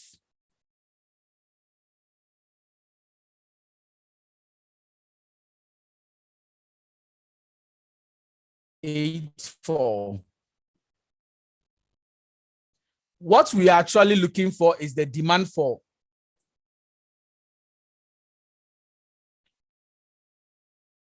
What we are actually looking for is the demand for June.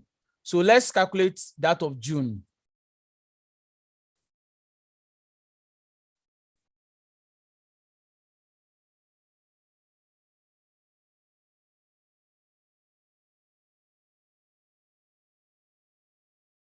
So to calculate June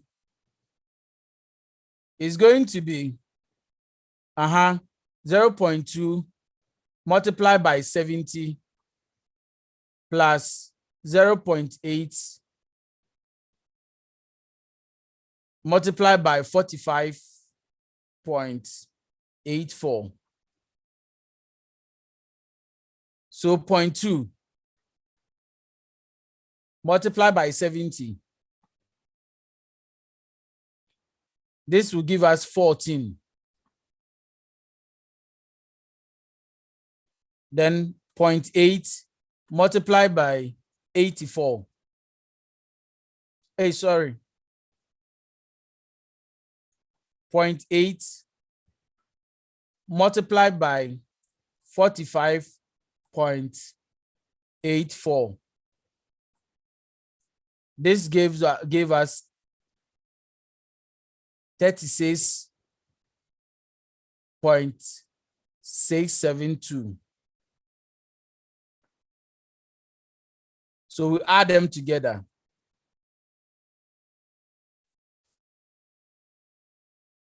And we got 50.67.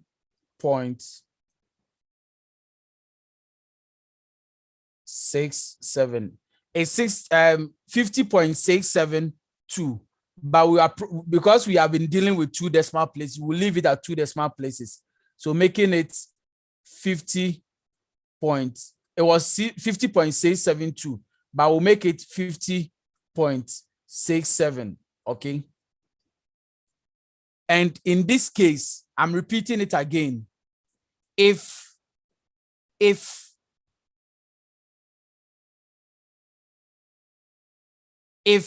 we are dealing with products that cannot be measured in decimal number, then this figure will not be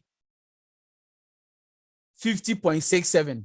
This figure will rather be, oh, let me undo. Oh, shit.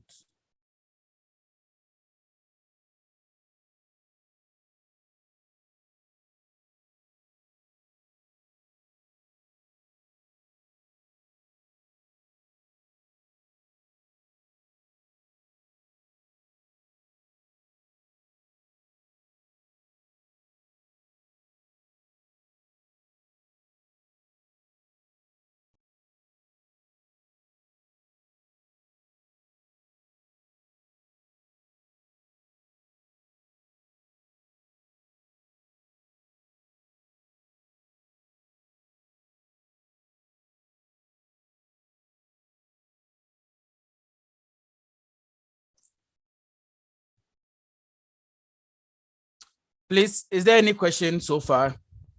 Okay. Lady Lodina, please ask your question.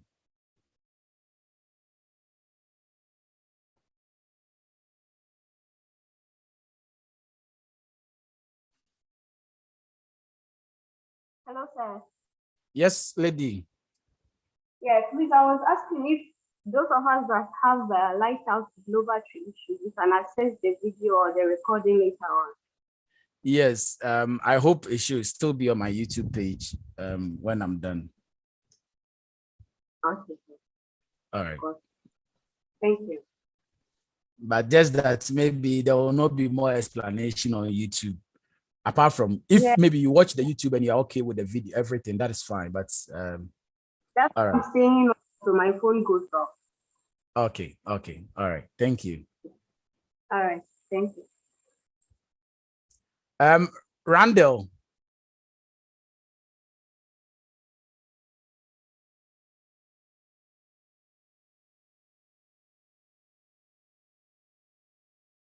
Randall, please ask your question.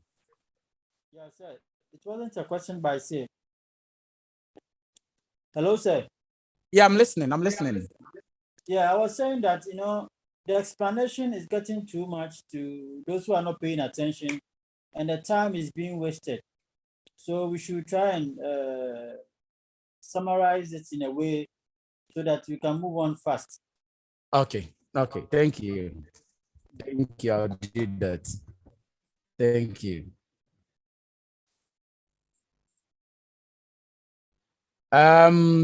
Godwin. Have I? Okay, I think I've asked you to unmute yourself. Do quick and let's go. Yes. Please, if it's not a question, Yes, I wanted to find out if we could also try and insert it in with the other formula and see if we are getting the same values. Definitely, we should get the same value, but I'll work one of it and Yeah, we'll if we can have only one. Okay, I'll do that. Thank you. Gordon. Hello, sir. Yes. My question is, that's what the other guy has asked, because I tried to use the other formula that Mr. Munchak And you got confused. And I'm getting wrong figures. No problem. I'll come back to it. Is that okay? Yeah. Please, if it is the same question, lower your hand. Please, if it is the same question, lower your hand for me. If you have raised your hand and it's the same question, please lower your hand for me. Priscilla.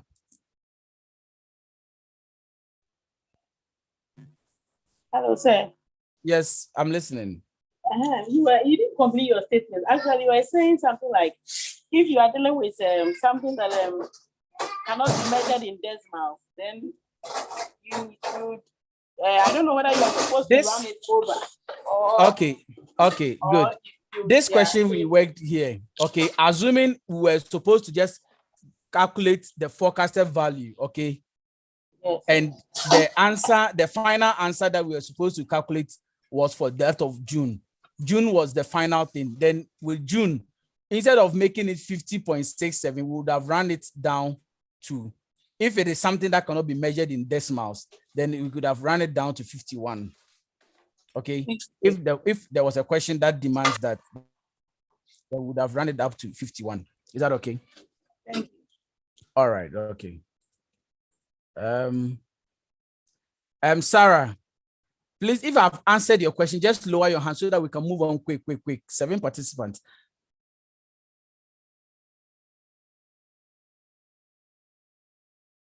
Somebody is saying, what do we write for June? June, we have only predicted what demand is likely to be in June. So we have not got into June. So we don't know what actual demand is going to be in June. All these figures that we have put over there are all what do you call it? Figures. Is that okay? Please, because of time. Sakina, first. Let me see. Let me take, let's say, 2 questions and that'll be it.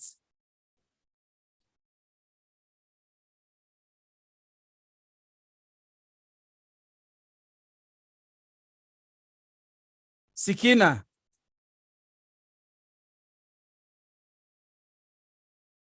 Oh, no. Okay, Pascal, let me hear from you. Okay, sir. Good. Sir, please, I would like to know I believe those that with whether the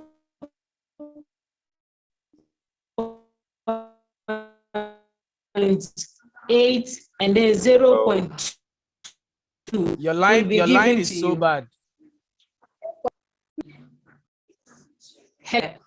Your Please, line can is you so hear bad. now? I can hear you now. Go ahead. Go ahead.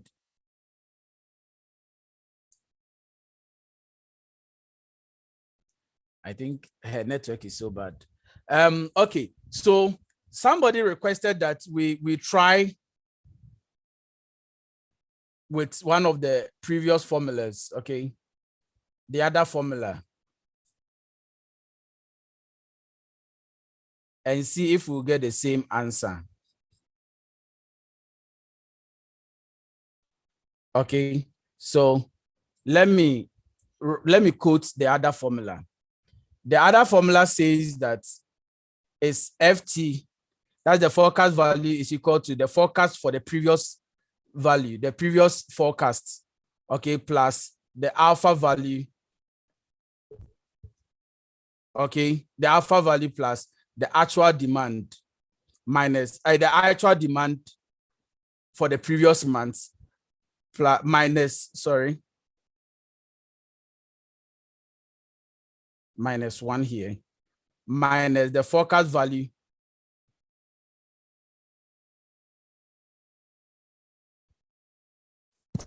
okay. So those who are requesting for this, so the FT here stands for the new forecasts that we are trying to find, okay, the new forecast that we are trying to find, and this is the previous, okay, the previous forecast, and our alpha value, and this is actual demand. This is demand. Let me just write, this is demand. Okay, and this is previous forecast. So what is our previous forecast? We are trying to calculate for June. Okay, so what is our previous forecast here? FT. We are trying to predict that of June. So the previous is May. So May forecast is 45.84. Okay, plus the alpha value, which is 0.2. 0.2 into bracket. What was the actual demand? The actual demand is 70 minus the forecasted value, which is 45.84. Please, I hope you are following.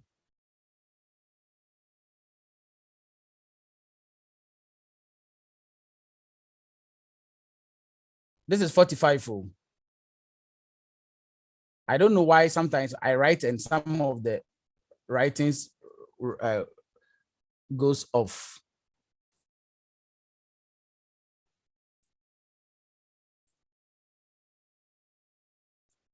Oh. I don't know why sometimes when I write, so the forecast for the previous month is 45.84. Oh. Why? 45.84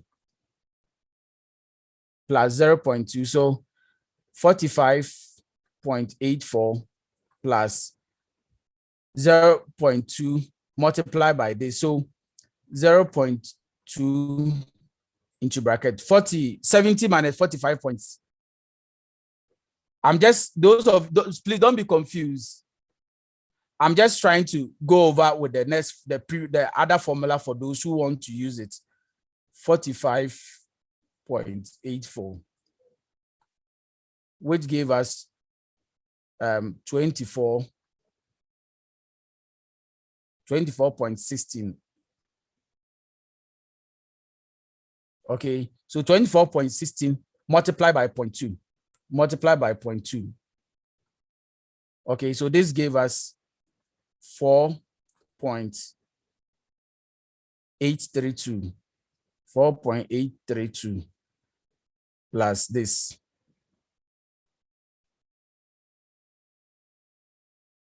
45.84. So let's do the summation. So 45.84 plus 4.832. Hey, okay. Please, sorry. 45.84 plus 4.832. And we got 50.672. Okay, and the same thing here. So we calculated that of June. So Yossi, I hope you now understand it. Yossi, I hope you now get it. Okay, those who requested that I should use the first formula to try it for them to see, we still got the same figure. Okay, we still got the same figure here. 50.672 is the same thing. So both formulas will do this exactly the same thing. Is that okay? Please, is Mr. Roxon here? I've not heard from Mr. Roxon today.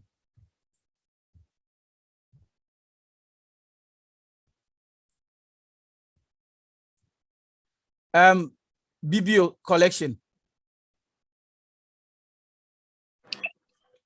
Yeah, good evening, sir. Yeah, I'm listening. Sir, please, I wanted to ask the FT -1. So where from the -1, the 45.84 minus 1? It's a formula. It's a formula. Just, and we have explained the formula here. The FT -1 is the previous forecast. The previous, you see, this FT stands for the new forecast that we are talking about. Anytime you see the -1, we are referring to the previous one. When you see +1, we are talking about the next month. Okay.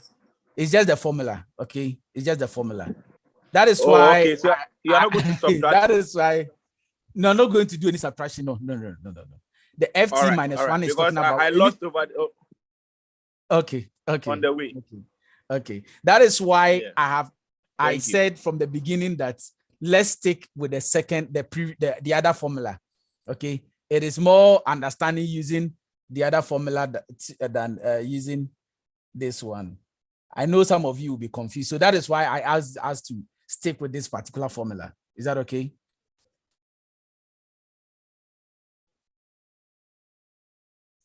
Okay. So please, if I've answered your question, you lower your hands, okay? Margaret. Yes, sir. So please, I want to ask, do you think we should run the figure over before we calculate for the next month, or we should leave it in the decimal and then calculate it? Leave it in the decimal. If you run it up, it will affect your final figure. Oh, okay. All right, thank you. Very good. Right. Thank you too.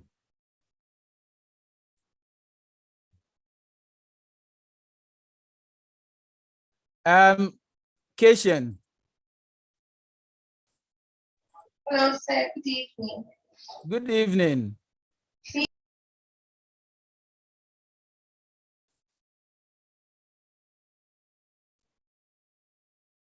Yes. Hello, sir. Hello. Good evening.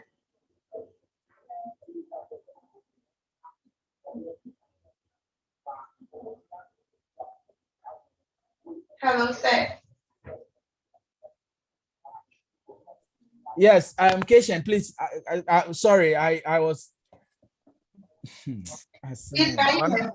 Yeah, I can hear you. Okay, so my question was that why is the demand for June still blank? Why is it not provided like the other ones? Please. Demand for June is blank because I'm using this. I'm trying to mimic this very year. Okay. This year, have we gotten to June yet? No. Are we in June? No, we have not gotten to June. So what it means is that because we have not gotten to June, we can't know what demand is going to be. What are people going to demand in June? Can you predict? No, please. So because we don't know, so what we have done is that we are trying to predict what demand is likely to be in the future, but we are not yet in that particular future, so we cannot know. Okay, thank you. All right, you're welcome. The last question, Michael, and I move on, please. The last question, Michael. Nobody should raise their hand again. Hello, sir. Yes, I'm listening. Please, for the demand for June. Since it's blank, can't we go and take the formula for like the simple moving average to get the demand for June, or it's not done that way? Please, it's not done that way. If you are doing if you are doing the exponential smoothing, you don't go and mess it up with anything. No. If you use the simple moving average to try to predict that of June, then what is happening is that it will no more be actual demand. It's going to be a forecast, but we actually want actual demand. And since we have not gotten to that particular month, we will not be able to know what actual demand is going to be. Okay, good. Let's do quick. Now, Mama Mediani Ashi, Inti say, my here, maybe now there's something to me, I cannot be able to eat again. So let's do it quick so that I can find myself to cook something else. Okay. If you can magically transform food to my house, please do that for me. I'll really appreciate it. Anyway, so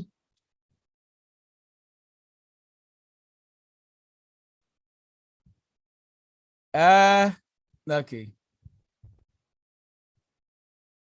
Please, if you have low battery, there's nothing I can do. So the only thing is that you will live. Okay, so we have just learned how to calculate the using what we call the exponential smoothing. Okay, using the exponential smoothing.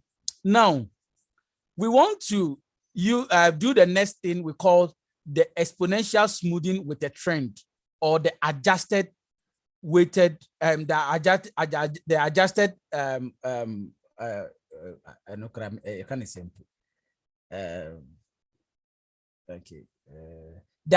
exponential smoothing, sorry, the adjusted exponential smoothing.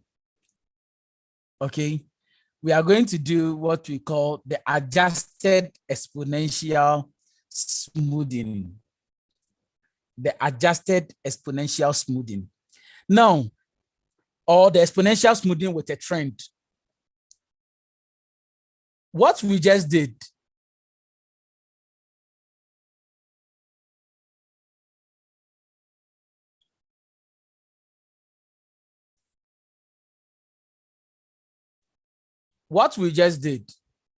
we tried to predict a particular future, okay?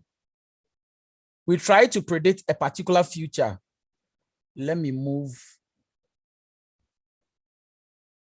my data somewhere here.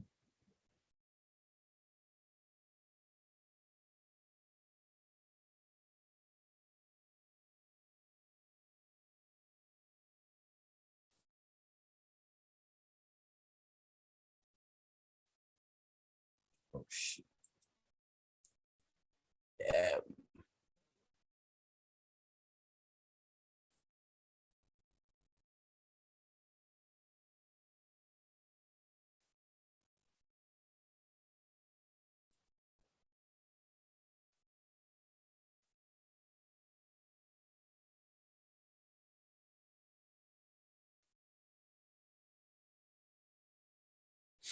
Okay.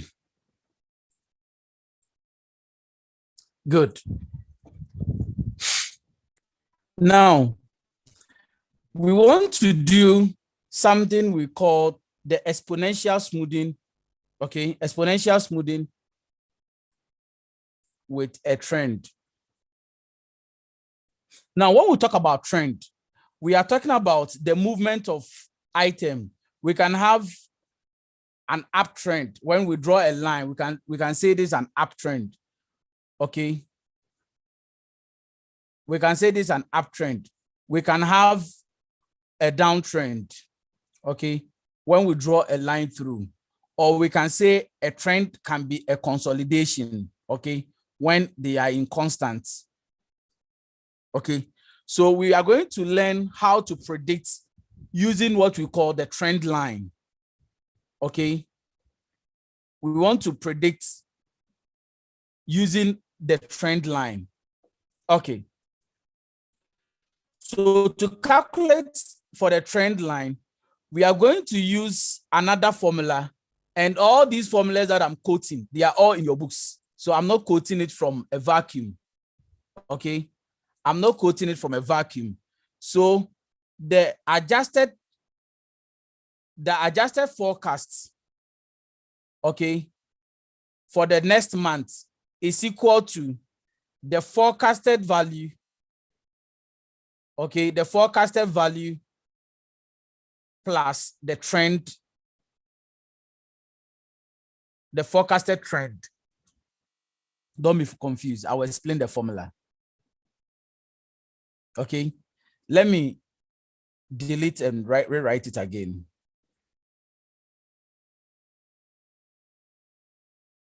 The formula is like this. Let me clean this. Okay. So the formula is like this. The adjusted forecast, okay, is equal to the forecasted value plus the trend.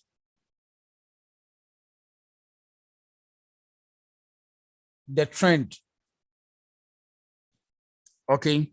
So to find our exponential smoothing with a trend, we're going to add this. Now we have been able to calculate this is our forecast. We have been able to calculate forecast here.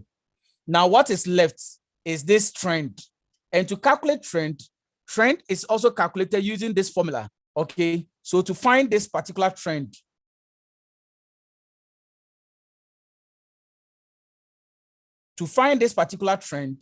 we are going to use a formula that says that trend for the next month is equal to beta, okay, into brackets, the forecast value for the current month minus the forecast value for the previous month, bracket close, plus 1 minus beta and the trend factor for the previous month. I'm going to explain. Am I sure why? Very simple, very simple. I'm going to explain them. Let's take example. Now, looking at the figures that we have on our screen, okay? Looking at the figures that we have on our screen.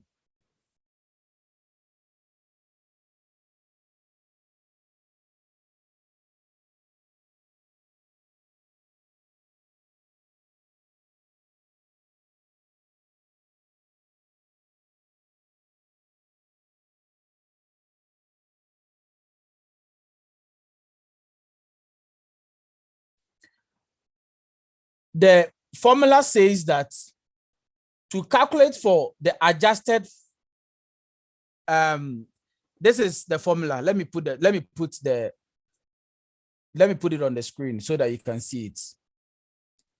The adjusted forecast for the next month is equal to the forecasted value plus the trend line, which is the T subscript, small t plus 1, which is the next month. Okay, so let me show you an example of it.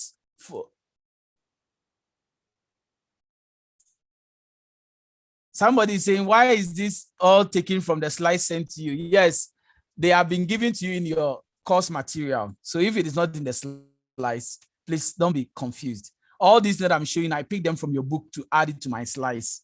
So it's not anything different, okay? Okay, so our adjusted, our trend, okay, our trend factor +1, our trend line is going to be calculated using this particular formula, okay? Using this particular formula.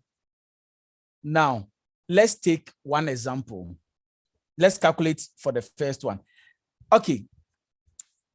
Just like we did for the forecast value for the first figure. Just like we said, when you are starting a business, okay, since you don't have a previous record, okay, please, the book is on the V class. So if you are saying you don't have the book, go to the V class. The book is on the V class. Okay. The book is on the V class. So go there and pick it up. So just like we said, the forecasted value for the first month is equal to the demand for the first month. In the same light, the trend line for the first month, since you are starting from the first month or for the first time where there has not been any precedent, we are saying that the trend line for the first month is equal to 0.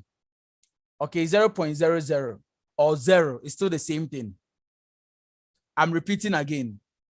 Since you are starting for the first time or for the first month and that you don't have any precedents or you don't have any pre-data to help you calculate the trend line for the first month, then what we say is that the trend line for the first month is equal to 0. So let's take an example. Let's take an example. So to calculate the trend line for February, okay, let me clean this here and start and do it over here. Okay.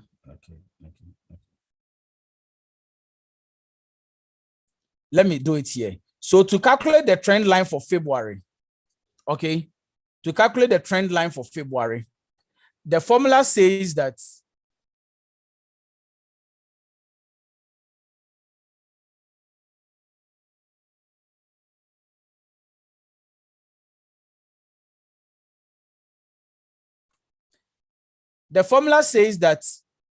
we have to is beta into brackets the forecast for the current month minus the forecast for the previous month plus 1 minus beta into bracket the trend factor for the previous month.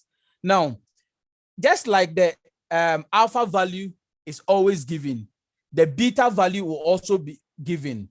So assuming for this our example, okay, assuming for this our example, beta value is given as this. So assuming beta is also given as 0.3.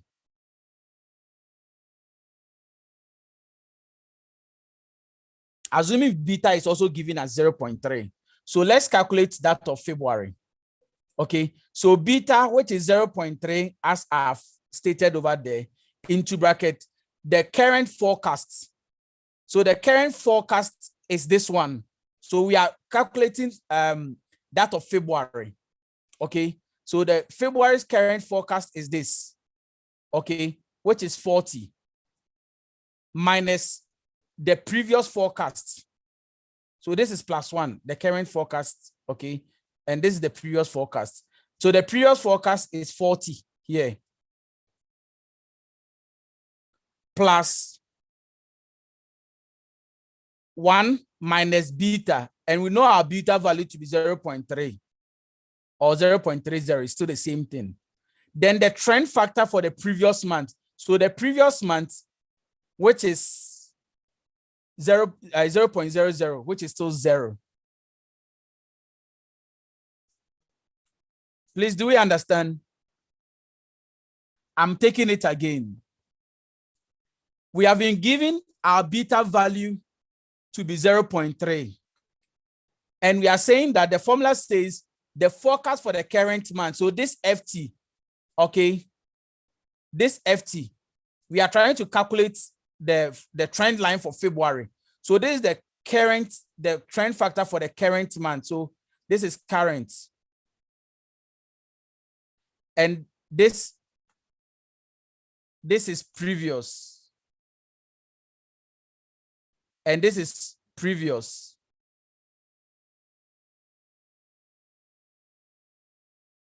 Previous forecast. Previous trend line. Sorry. Okay, this is a previous trend line. So I'm repeating again. So our beta value, which is 0.3, which I've written over here, into brackets, the current forecast. So the current forecast for February is 40 minus the forecast for the previous month, which is the January, which is also 40. Okay, plus into bracket 1 minus our beta value. And we know our beta value to be 0.3.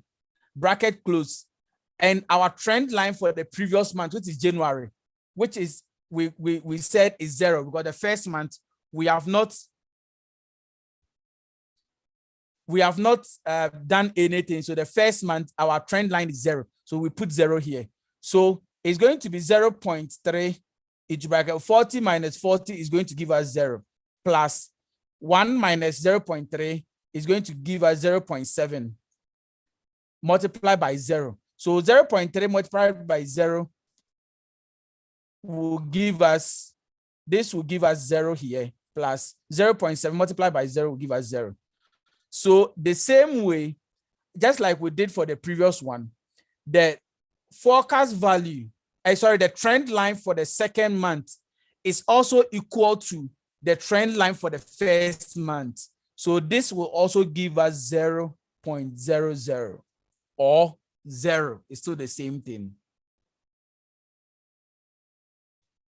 Somebody is saying +1. Where +1? Mary Mensa, please forget about this one. This +1 here just stands for this whole thing here. F subscript +1 here stand for the current month. So forget about the +1. We're not going to add anyone anywhere. Okay, Mary Mensa, we're not going to add anyone. It's just symbolizing or standing for the current month. This whole thing here is standing for the current month. And this FT here stands for the previous month. Okay, good. So let's do for the next month. Let's do for March. If you understand, do for March and let's see.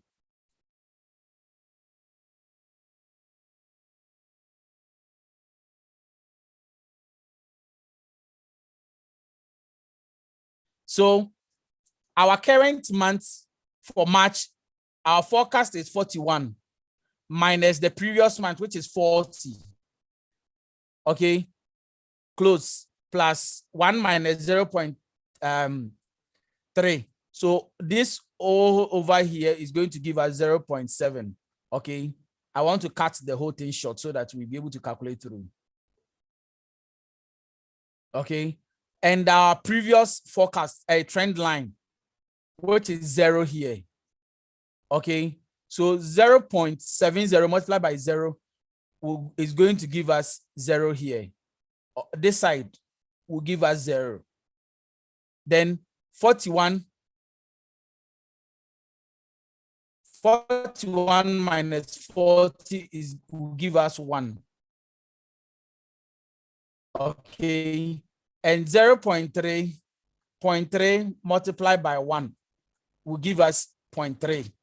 I had to do it for you to see.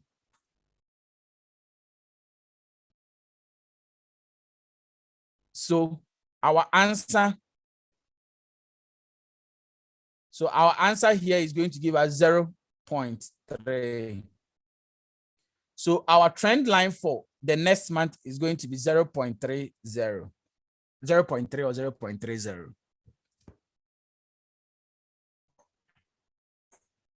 Let me check YouTube if there are any questions. Okay, I'm not seeing any question from YouTube, so I assume you all understand what is happening.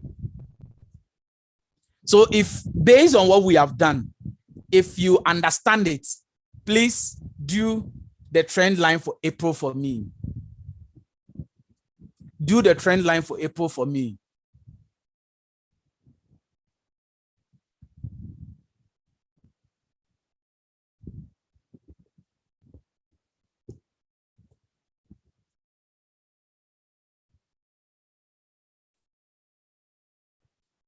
I have seen some answers on the screen, but please don't follow what people are writing. You also do it and see whether what they have written is true. So 0 for April, 0.3 into brackets. The current month for April is 42.8. Okay, plus, oh, sorry, 42.8 minus the previous one, which is 41, plus 0.7. I hope you understand why the 0.7 here. Okay, it is 1 minus beta, and now beta is 0.3. Okay, multiply by the previous trend line. So the previous trend line is going to be 0.30. Okay, so 0.3 into brackets 42.8 minus 41. This is going to give us 1.8.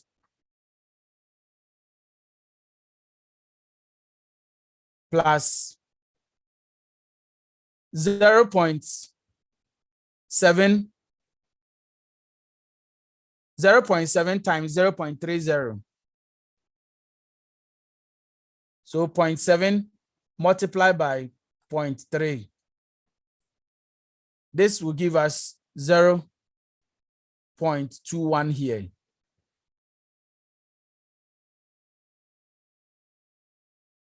And we have 0.3 multiplied by 1.8. And this will give us 0.54 plus 0.21.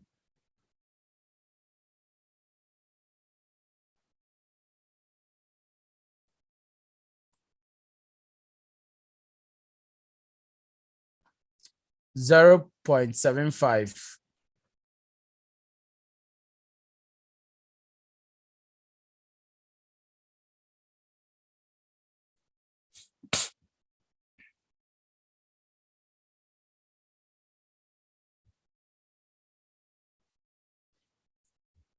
Hey, Mami Ekuya, on YouTube, how did you get April to be 0.68?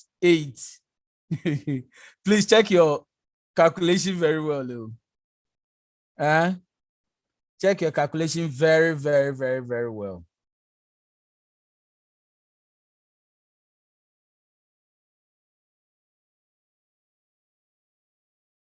Check it very, very, very, very well. Okay, so let's quickly do that of May, and we'll do that of June.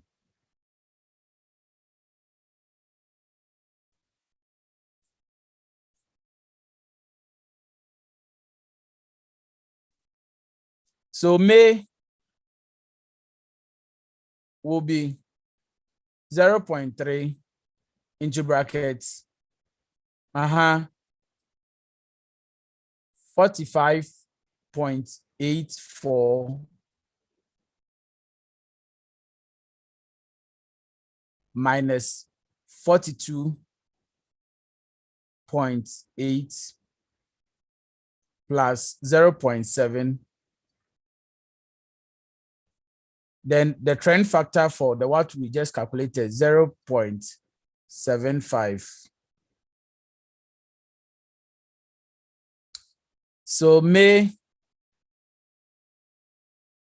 0.3 into brackets 45.48 minus 42.8. This will give us 2.68. 2.68 plus 0.7. 0.7 multiplied by 0.75. So 0.75 multiplied by 0.7. And this will give us 0.525. I guess, okay, good. So 0.3 multiplied by 2.68. This will give us 0.3, 0.804. 0.804 plus 0.525. So our answer here will give us plus 0.525. 1.329.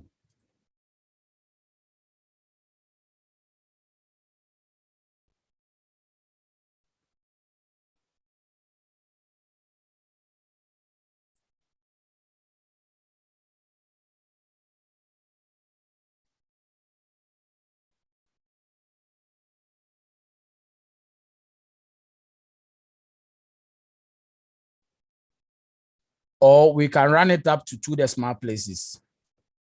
Okay. 1.33.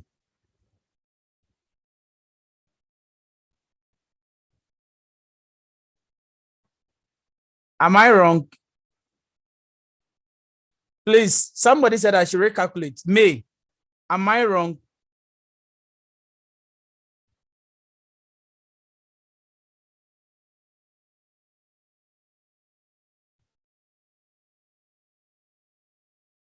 Good. If I'm wrong, that is good. So it means that I didn't calculate, I didn't do something right. So let's see, let me go back. So 0.3 multiplied by, okay, I'm coming. 45.84 minus 42.8. Oh, 45.84 minus 42.8. Oh, I think this is where I got it wrong. I think this is where I got it wrong. I think this is why I got it wrong. This was supposed to be 3.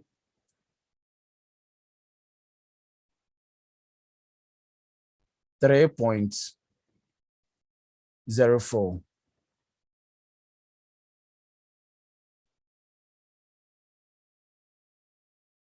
3.04. I think this is where I got it wrong.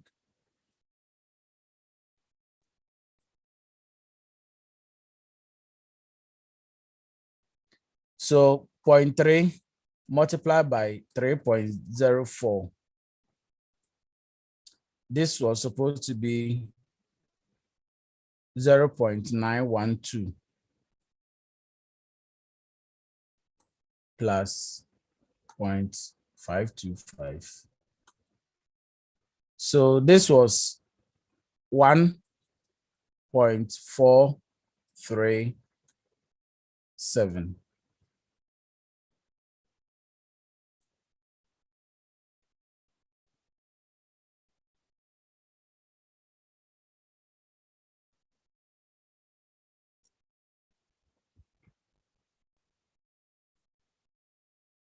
Please, am I right this time?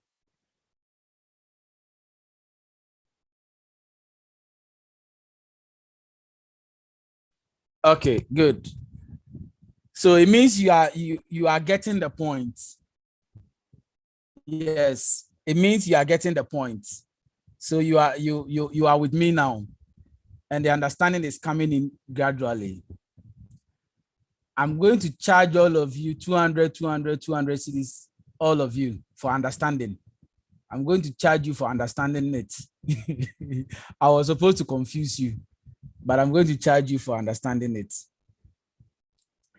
Okay, let's quickly do June.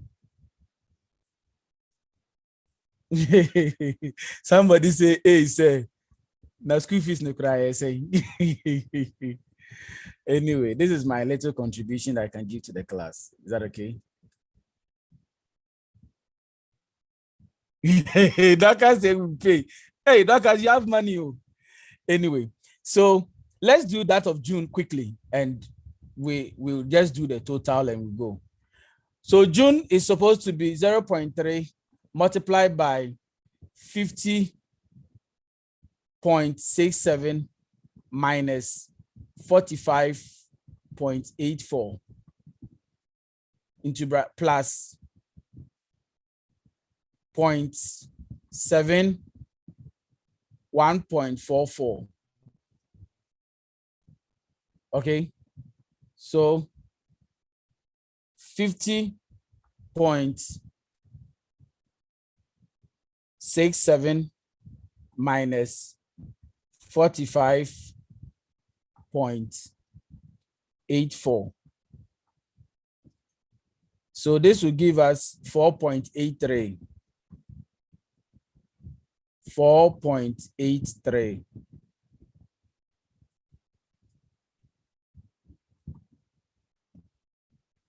Plus, what is the figure? 0.7 multiplied by 1.44, which is 1.008.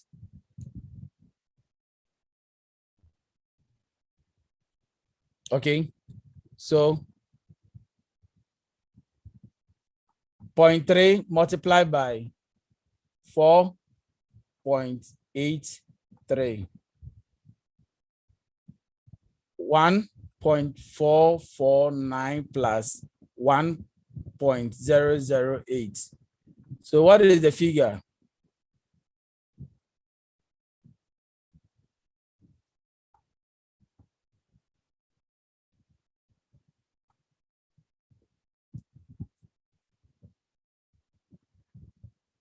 $2.457.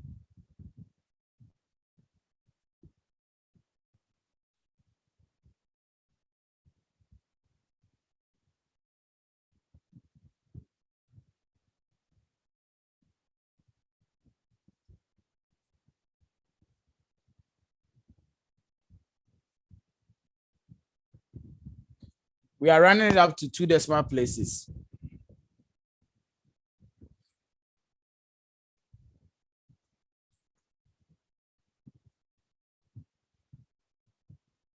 We are running it up to 2 decimal places.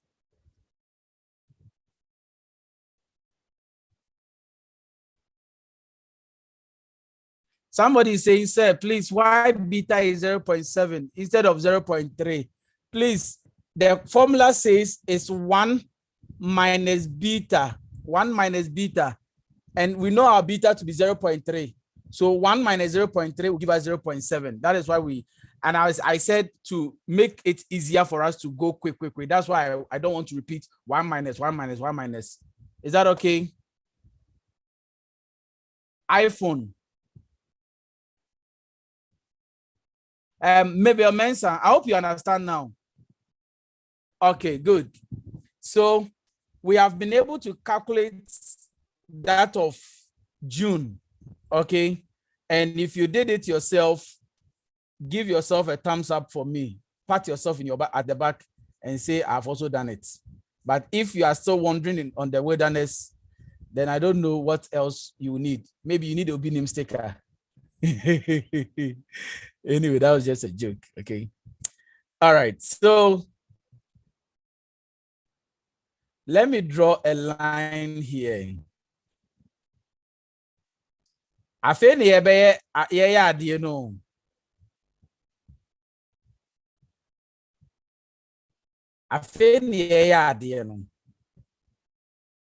Now, the formula, don't forget that adjusted forecast. Okay, we are saying that it is the sum of the forecasted value plus the trend line. Now we know the forecast value. Now we know the trend line. So what do? We have to add the figures to get the adjusted forecasted value. So 40 plus 0 will give us 40. 40 plus 0 will give us 40. 41 plus 0.30 will give us 41.30. Then 42.8 plus 0.75 will give us 43.55. 43.55. Then this one too. 45.84 plus 1.44 will give us 47.28. 47.28. Then this one, okay, we are going to add them. 50.67 plus 2.46. That is 53.13. 53.13. So now we have been able to calculate our exponential smoothing with a trend.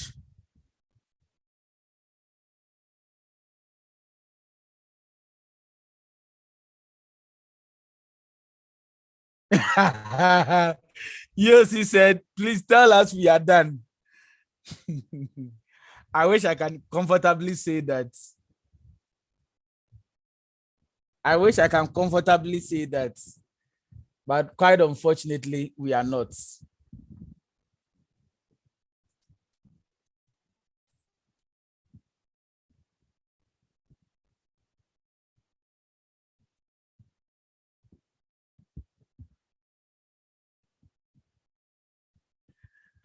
Please, if you understand, raise, let me, okay, I'm opening the floor for question, for 3 questions, and I move on. Three questions and I move on. Somebody say, let's continue tomorrow. I can't promise you tomorrow if I'll get a time. If I'm to show you the amount of scripts that I have logged up over here, I don't know. And I'm going to leave the video on YouTube. So please, let's go through as I explain them. Maybe it might be too in your eyes. It would be something in your eyes. But I can bet you that maybe by the time that we are done with the going through, somebody say, what is the name of the last table? Which last table? Please, no formula will be provided. You have to know the formula yourself. I beg you. Knowing the formula is part of the exams.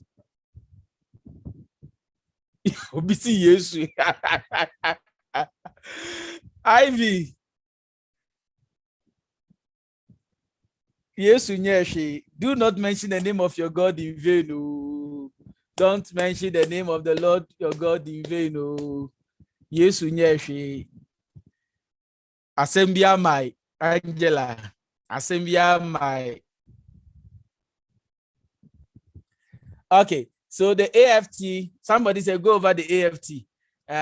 Is it Sherrington? Please, the AFT is what we have calculated. The AFT is equal to the forecast value plus the trend line. So to know the AFT here, we calculated this trend line. We calculated this trend line here. And after we are calculated with the trend line, we just add these two figures. Okay, the forecast value and the trend line, we just add them to get the adjusted for what do you call it? Okay. I assume and I hope that we all understand it. Okay. Now let's quickly look at the regression. Okay, the causal or the regression method. Okay. And also one of the most simplest thing you can. Bernard, I hope, no, please, if you have a question, raise your hand and I'm ready to address any question because I want everybody to leave. I'm spending enough. You know, as I said, I just bought data, 500 CDs to do this for you. Okay. I'm not charging you. Okay. I had you sorry them though. But I'm trying my best that by the time we are done, everybody can comfortably say that, yes, I understand.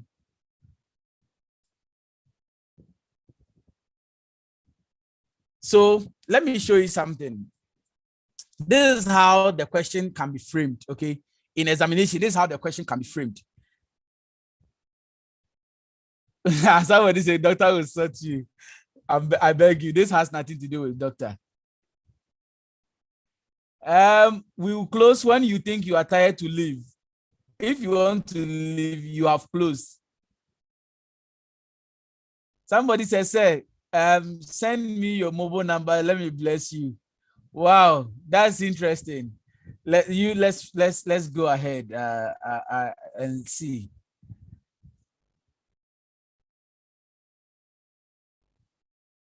Okay.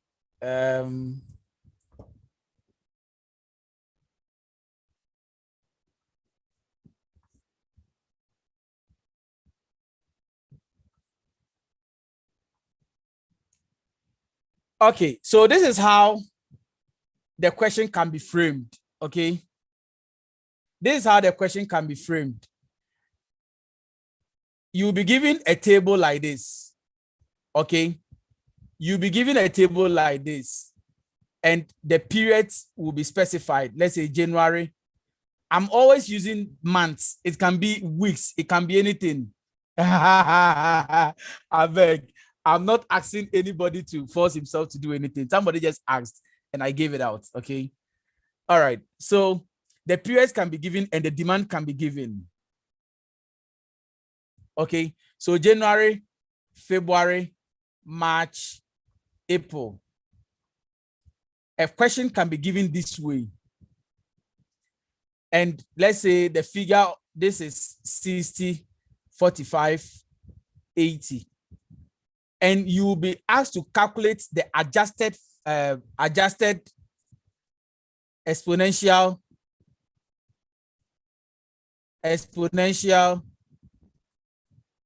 smoothing, or the adjusted exponential smoothing with a trend.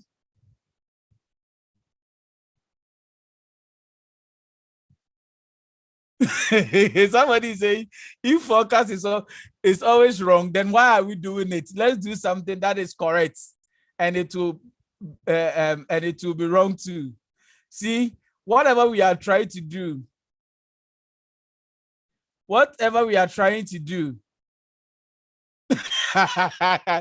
supply chain is now more than quantitative method. No, it's not more than quantitative method. Okay, so what we are saying is that a question can be given this way, okay, and you'll be asked to calculate the adjusted exponential smoothing. It will be given a simple table like this, but to be able to get the exponential smoothing, first of all, you will need to calculate the forecast. You need to calculate the forecast. You need to calculate the trend before you can now come and do the adjusted. Okay, so that is how a question can be given.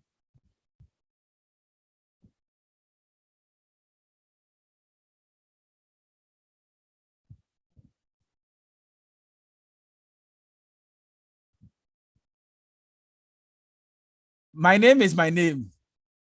Adjoan Pofu. It's the same name you are seeing on your screen. Okay, Caleb. Somebody's asking of my name. I'm Anania J. Caleb. I hope by now you should know who is teaching you. Okay. Fafa, do you want to ask a question?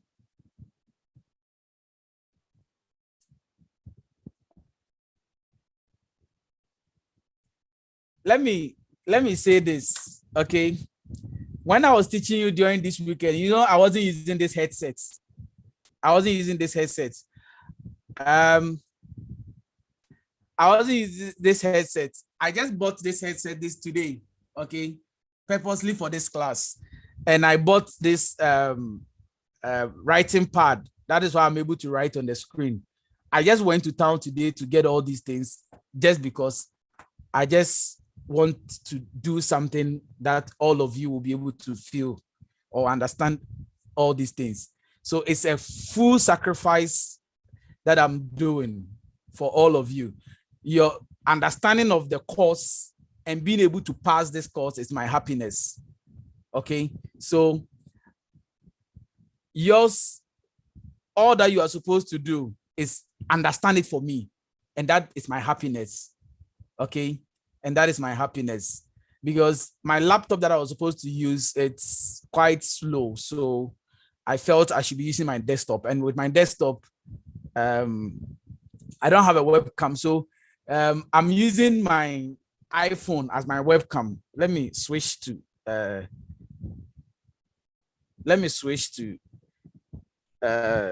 if you can see, I have this thing here that I've put my phone on to help me hold it. Okay, and this is the tablet that I'm using to write, and that is the pen. Okay, that is the pen that I'm using to write. So just to show you, okay, just to show you that everything that we are doing here is just for you. And all I request from you, I don't want you to give me anything. I don't expect anything from you. But all I expect from you is that just understand it for me.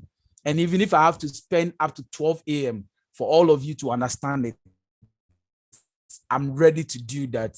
Okay, I am okay. That is my satisfaction. So please, that is that.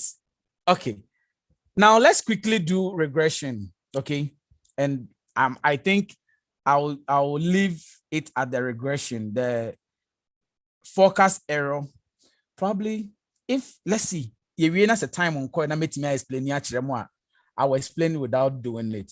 So regression or the causal.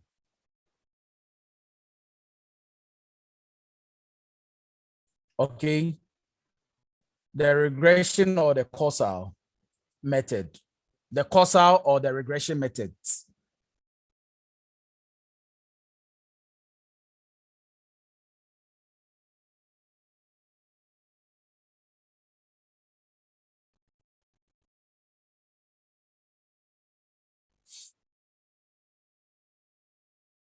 Okay, let's go.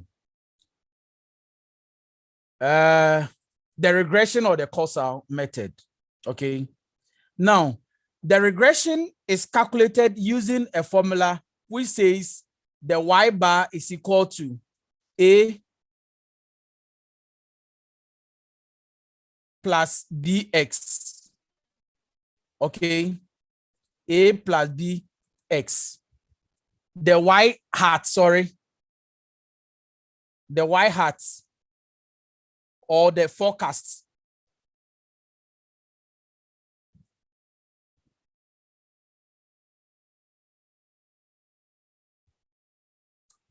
Okay, the y hat is equal to a plus bx. Okay, that is the formula for the regression. Those on YouTube, I hope you guys are following up. Okay, because your transmission is a little bit delayed as compared to those on the Zoom. And now a lot of people have left the Zoom. So if you're on YouTube and you want to come on Zoom, you are welcome. But if you think that the YouTube is okay for you, then that is fine. So our regression or our causal is calculated using y hat is equal to a plus bx. Okay, and this is calculating the slope. But because most of us are not mass averse people, I'm trying as hard as I can not to confuse you with maths.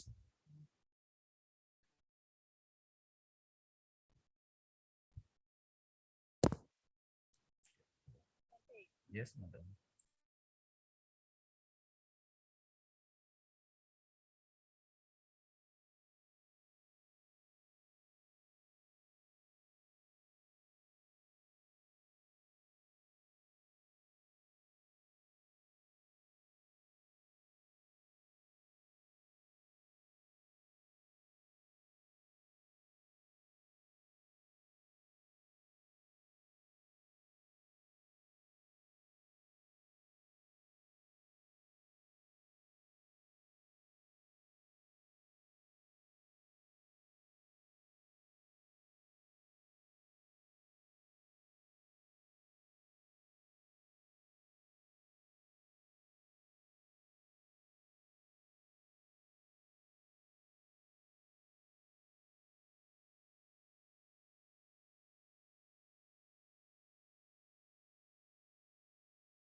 Sorry, I had to attend to a call quickly.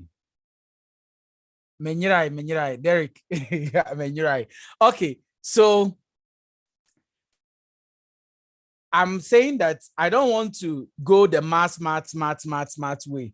And yes, a lot of you will be lost. Okay. Samuel Atama, what is it?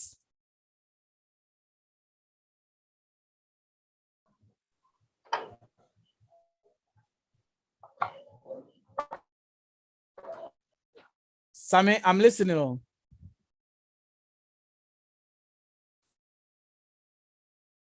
You raised your hand. I unmuted you and you're not talking. Okay. Now let me continue because of time. Now, so we are saying that to use the regression method,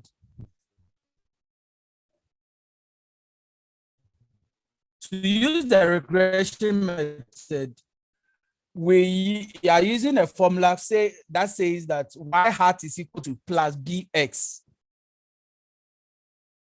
Okay, good.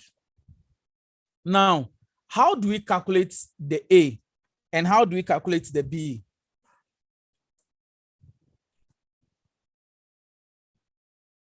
So to calculate,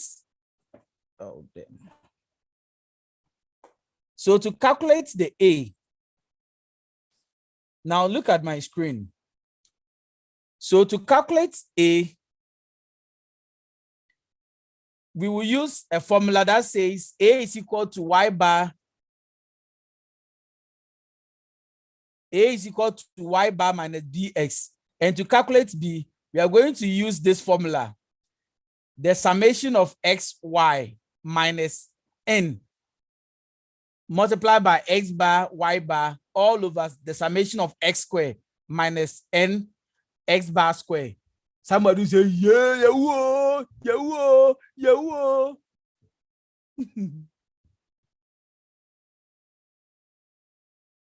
Why? Randall.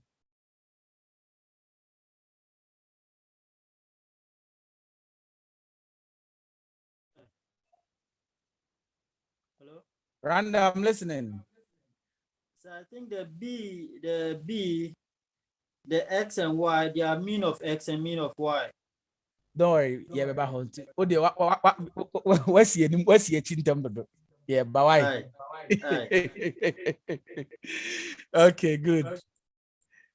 All right. So let's continue. Now, for us to understand, let's take an example. Let me write the formula here so that we just follow it through.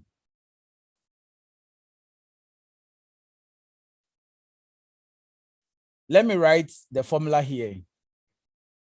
So let's start with B. B is equal to the sum of x, y minus n, then x bar, y bar, all over the sum of x squared minus n x bar square. Okay, so that is going to be the formula. All right, so let's take an example to do this.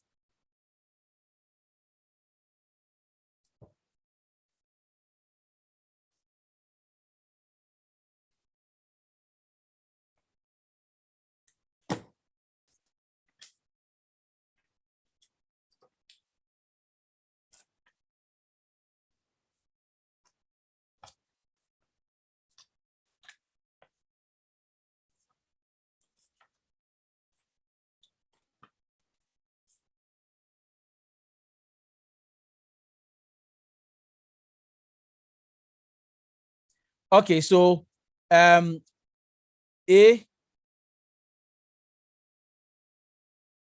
is also equal to x bar minus bx bar. X bar, oh, sorry. Sorry, y bar minus B X bar.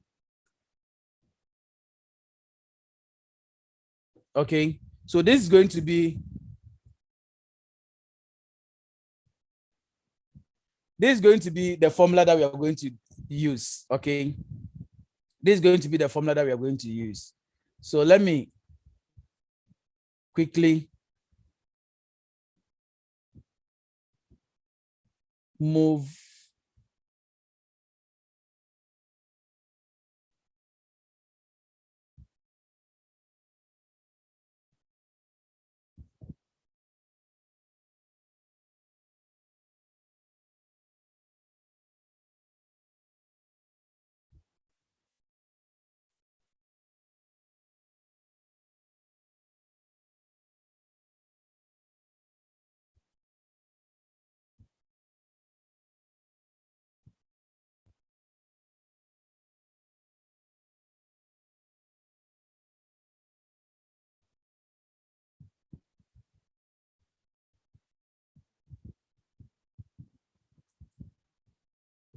So let me separate the formula so that you understand what we are dealing with over here. So this is one of the formulas. Oh.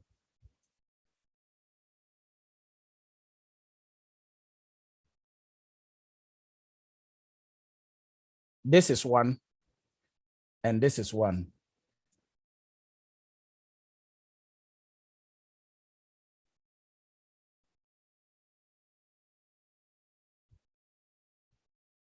Okay, so the main formula, this is the main formula. This is the main formula. Okay, so that is the main formula.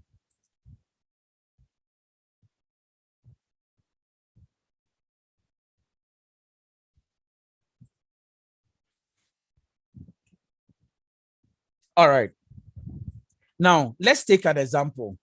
The example will make it more understandable. Sorry. The example will make it more understandable. So we can have a table like this. We can have a table like this. Okay.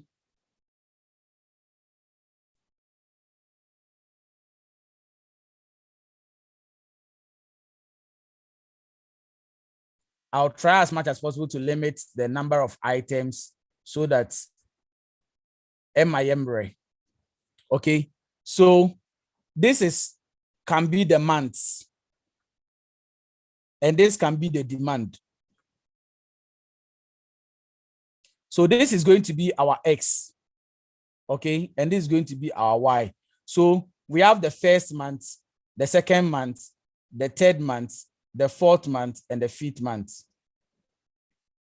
Okay. Assuming demand for first month is, let's say 4. And now, okay, let me use 10. Let me use 18. Let me use 5. Let me use 12.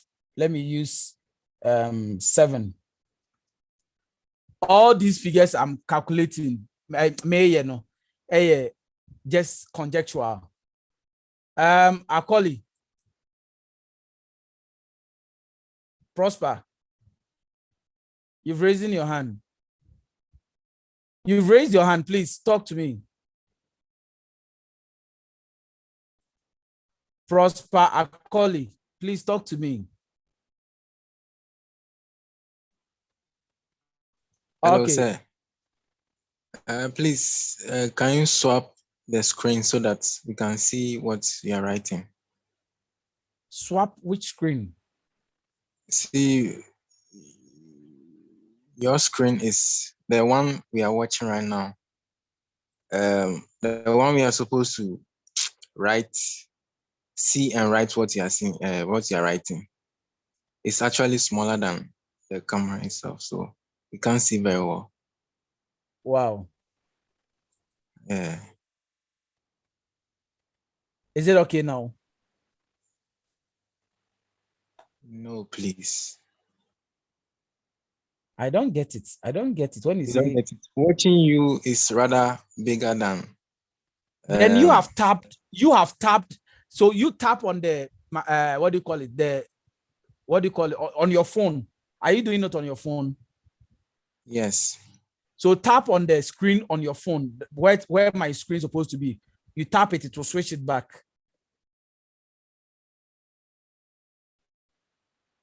Yeah. Oh, okay. I hope it's done now. Thank you. Yeah, Okay. thank you. All right. All right. Randall, you've raised your hand, but you're not talking.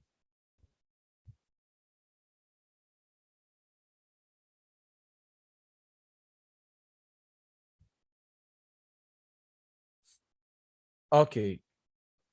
Desmond. Sir. Uh-huh.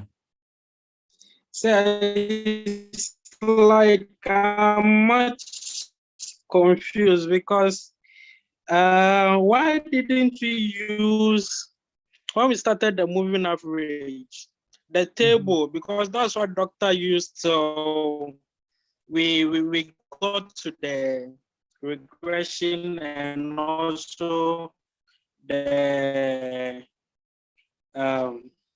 order, because you're using different tables with different figures and it's making,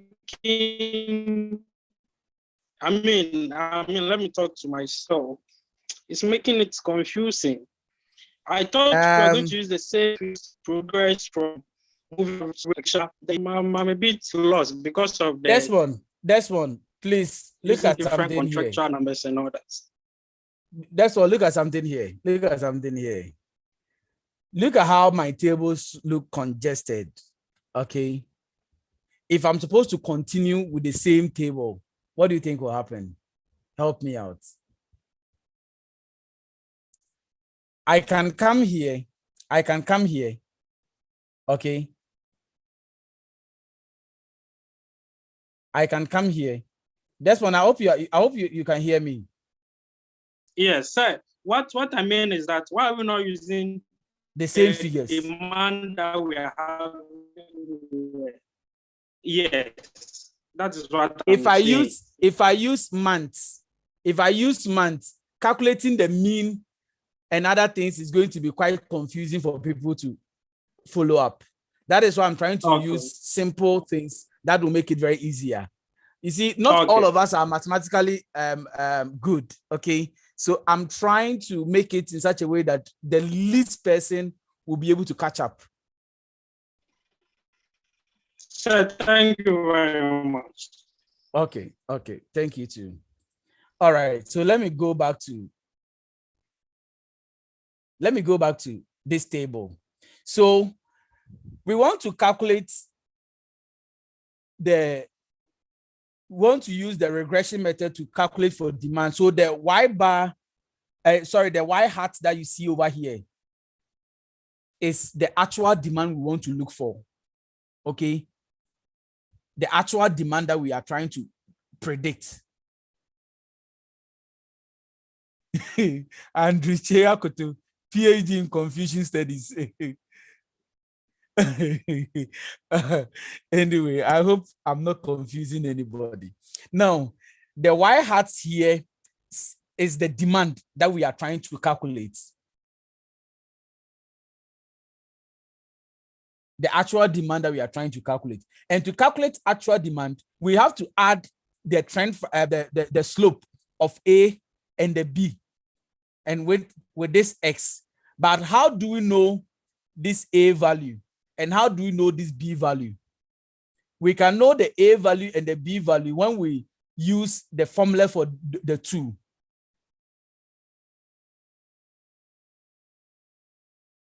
Okay, so let's see. How do we then calculate for the B? Let's start with the B. We are saying that B is equal to the sum of X, Y minus N X bar, Y bar, all over the sum of X square minus N X bar square. X bar square. I'm coming. I'm going to explain it. A very simple, very simple.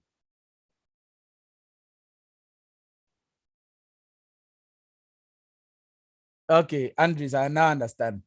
Now let's see. Very simple. So B is equal to the sum of XY. Now let's draw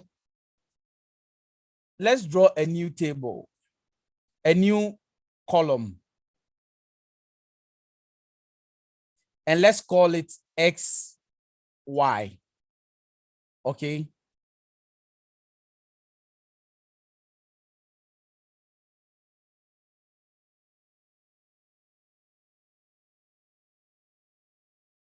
What is XY?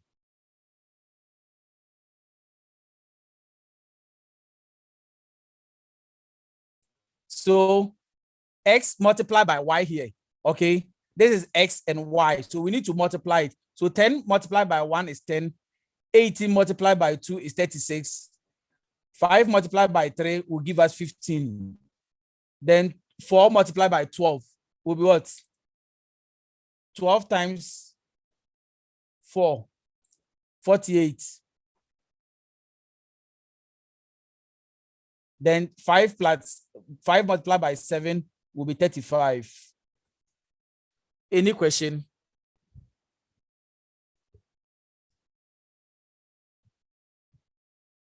So after we have done with this, we are now going to look for the sum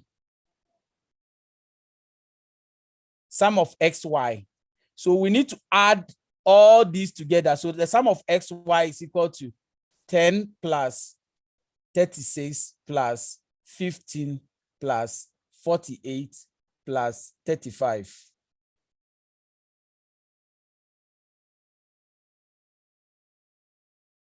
I'm going back again. I'm going back again. The formula says we need to find the sum. So this particular, we are looking at this side. We are looking at this side. The sum of X and Y. So X multiplied by Y.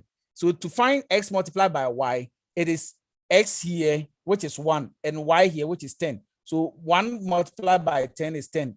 2 multiplied by 18 is 36. This one will give us 15. This will give us 48. This will give us 35. So we add all these together. And what is the figure? Somebody is saying 144. I have not used a calculator. Please, from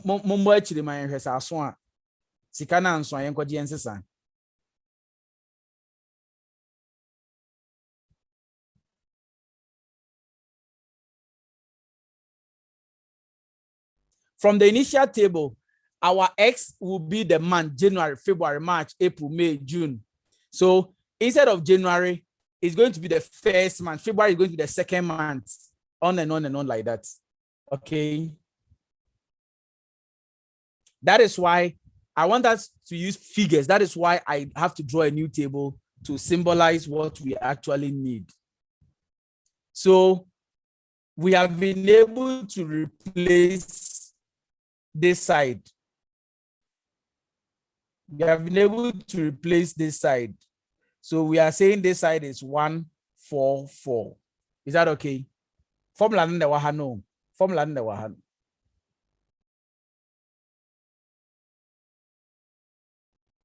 Okay.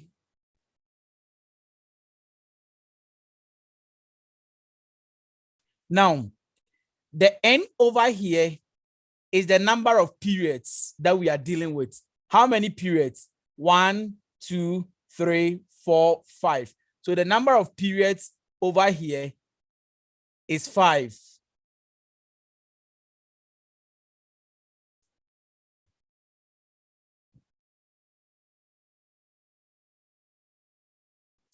Now, this X bar you see, X bar can also be called the mean of X. So to find the mean of X, we need to add all these figures together and divide it by the number of periods. Okay, so it's going to be 1 plus 2 plus 3 plus 4 plus 5 all over the number of periods. So this is going to give us 6, 10, 15. So 15 all over 5, which is going to give us 3. So X bar is equal to 3. What is y bar? Y bar is also can be called the mean of y.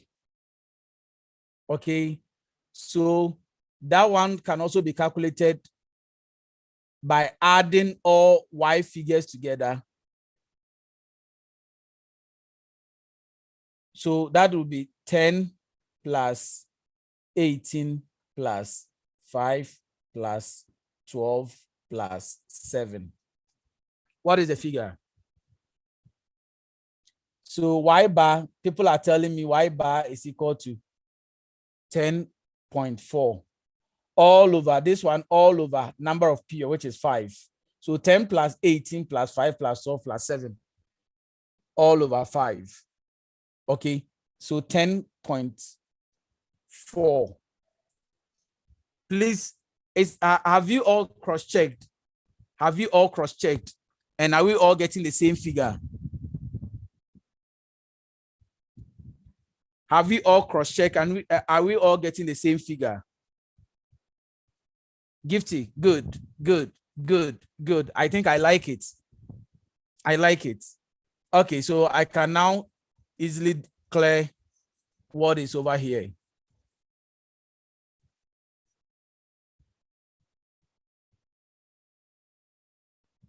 So we are saying that our x bar over here is what? 3. And our y bar,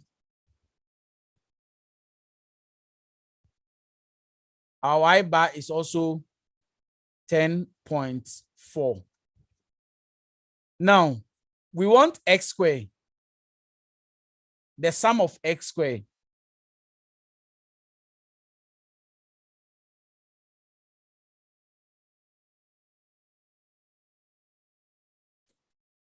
We want the sum of x squared. So we need to find what x squared is. So x squared, we have to square all the x values. So 1 square will give us 1. 2 square will give us 4. This will give us 9. This will give us 4, 4, 16. Then this will give us 25. Am I right? Please check the figures for me if I'm right. So we are dealing with the figure here. Please, if I'm wrong, tell me I'm wrong.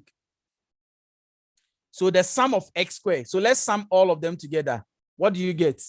1 plus 4 plus 9 plus 16 plus 25. What do you get?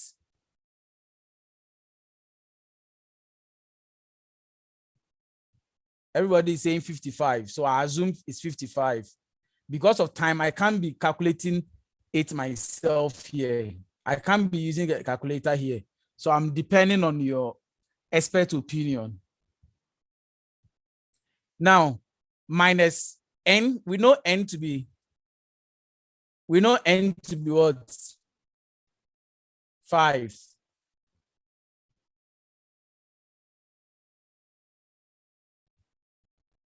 Somebody's asking for the formula for B. That is the formula for B. This is the formula for B. B is equal to the sum of xy minus n x bar y bar all over x is the sum of x squared minus n x bar square. So we know what do you call it?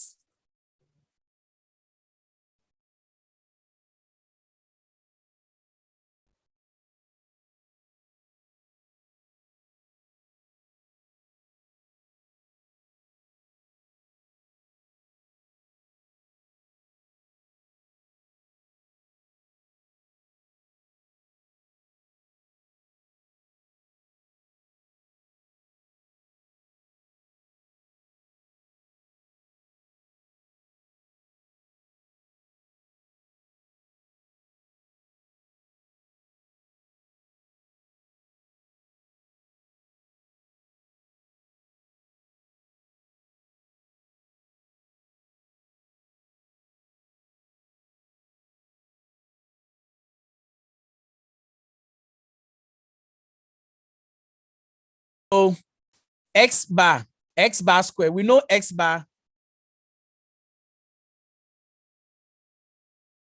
We know our x bar to be what? We know our x bar to be what? 3. So x bar square will be what? 9. On say I have 4 pa. Anna. So B now do the total for me. Very simple, Gifty. I like it. Very, very simple. What the answer say ubetutu formula no sreni abasa. Now they are now call baby. Sharon, I hope you are laughing at the right side of your mouth. A man cried to himself. Okay, good. So do the maths for me. Do the maths for me. 5 times 3 times 10.4 will give us, this is 144 minus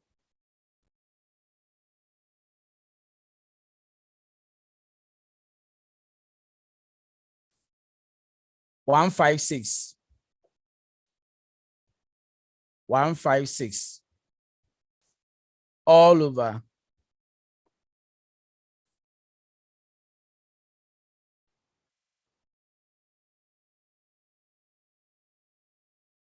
5 times 9, 45. So 55 minus 45. So this will give us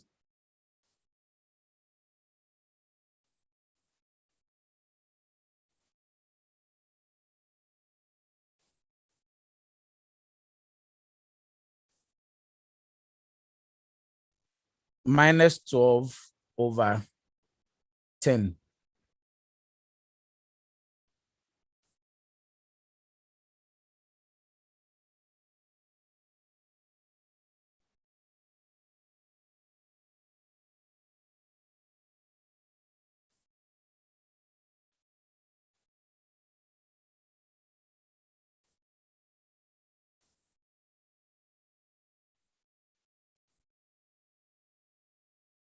So our B is equal to negative 1.2.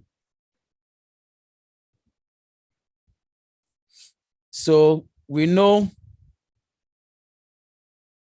B to be equal to negative 1.2.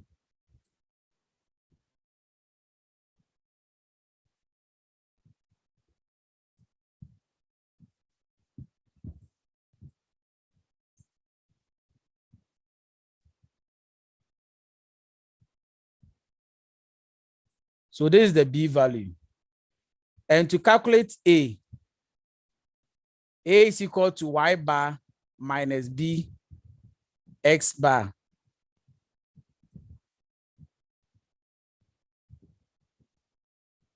Okay. So A is equal to, what is Y bar?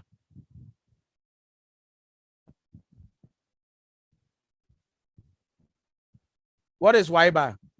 10.4. We have done that already. Minus B. We know our B value to be negative 1.2 multiplied by X bar. And X bar is what? X bar is what?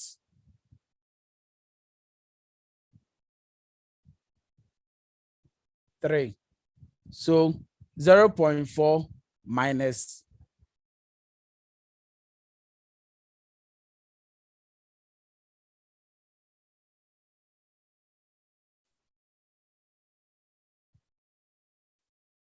multiplied by 3.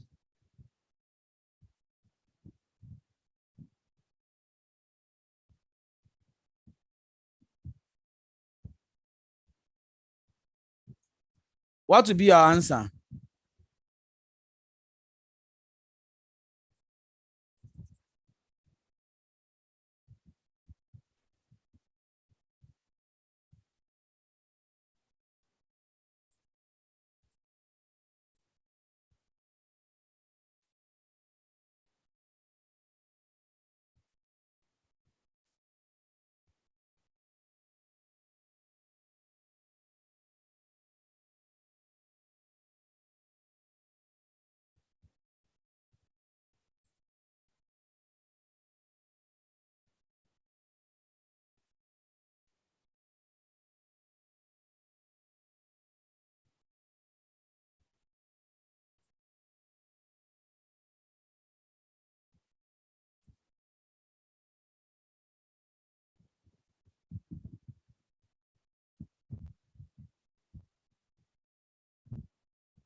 Those of you using scientific calculators, help me out. What is your figure? What is the answer here?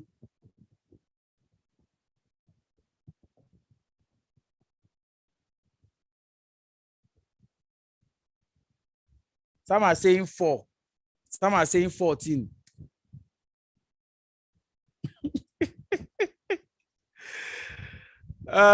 This is interesting. Oh, somebody is saying, where did you get a 0.4? Oh, sorry. Please, this is 10.4. The Y bar, 10.4.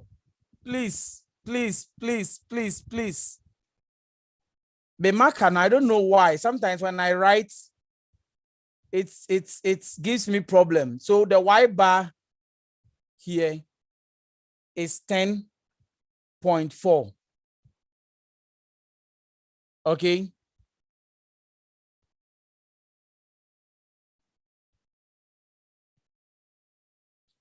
So what was your answer?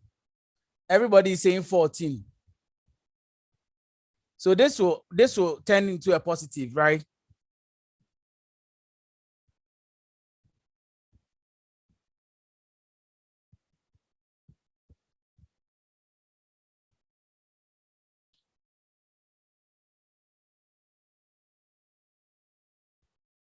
Simple board maths.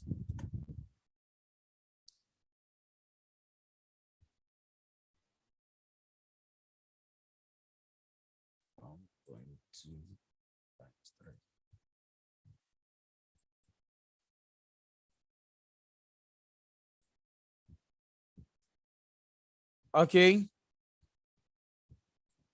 So we now know our A. So, okay, let me write it here. B is equal to minus 1.2 and A is equal to 14.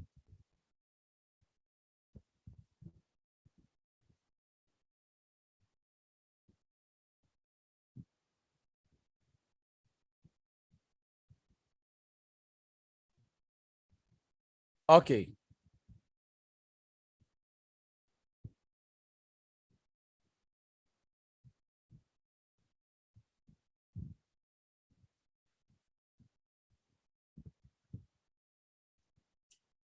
Until now, our y hat is equal to A plus bx. So if we actually want to know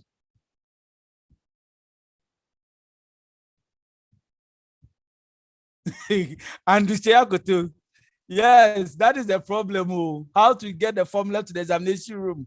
A honor a Greek, no, a honor ink, nishe.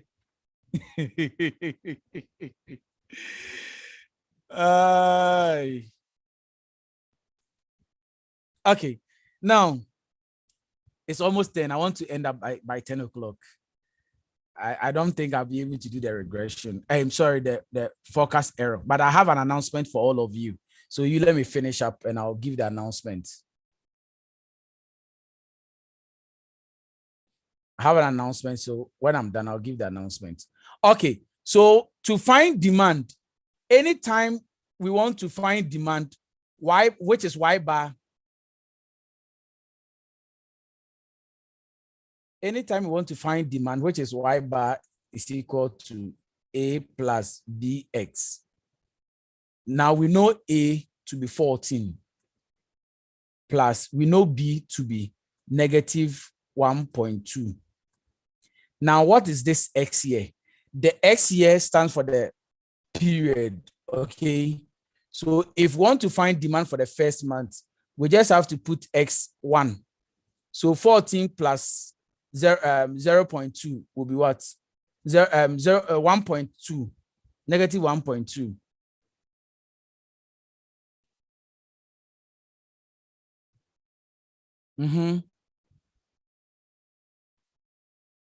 Hey, somebody is saying why it's not 14. But did I say why is 14? It's A that is 14. Hey, sorry. It's A that is 40. It's A. Y bar is equal to A plus BX. So A, which we have already calculated to be 14, and B is negative 1.2. So the demand for the first period is going to be 12. If you want to know demand for the second month, we just have to put 2 here, which is X, the value of X, which is 2, the second month. So what is the second month? Is it 12.8 or 12.12?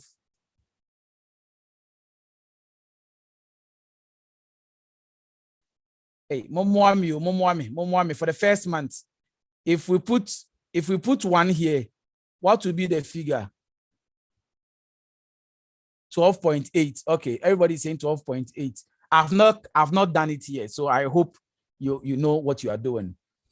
Then demand for second month. If we put 2 here, what will be the figure? Calculate for the second month.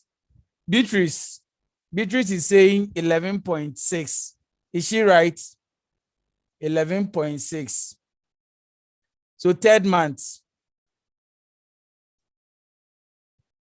So third month, we just put 3 here. Okay. Somebody is saying 10.4.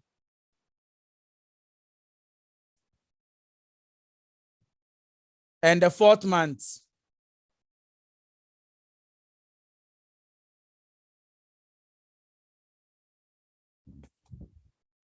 $9.2. And the last one, which is the fifth month, which is 8. So that is how we also use the regressional method to do or to calculate what demand is likely to be. So the formulas looks precise. Somebody is saying, sir, is it the same as demand is equal to A plus B plus P? Just the friends say, what do you call it? The alphabets, no masses, it's the same thing. It's the same thing. It's the same thing. Just that you should know what the P stands for. So the P stands for the period. Okay. Samuel, the P in your what do you call it, stand for the period, which is the month. So it's exactly the same thing. So how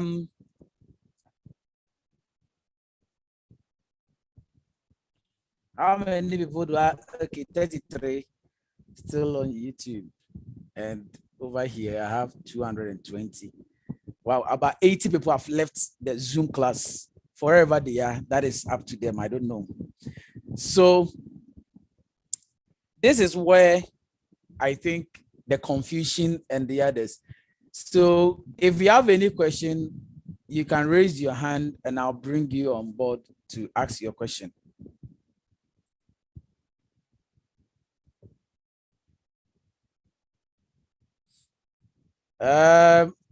Ladies first. Angela, talk to me. Hello, sir. Yes. Please, I'm a bit confused with the A. Okay. The A. Okay. Okay. I don't know if you can go over the A again. I want to check something, please. Okay, we are saying that A is equal to y bar. This is the formula to calculate A. I hope you can see. Yes, please. A is equal to y bar minus B x bar. And don't forget that we had already calculated y bar to be 10.4 minus the B. And we are saying that our B is what?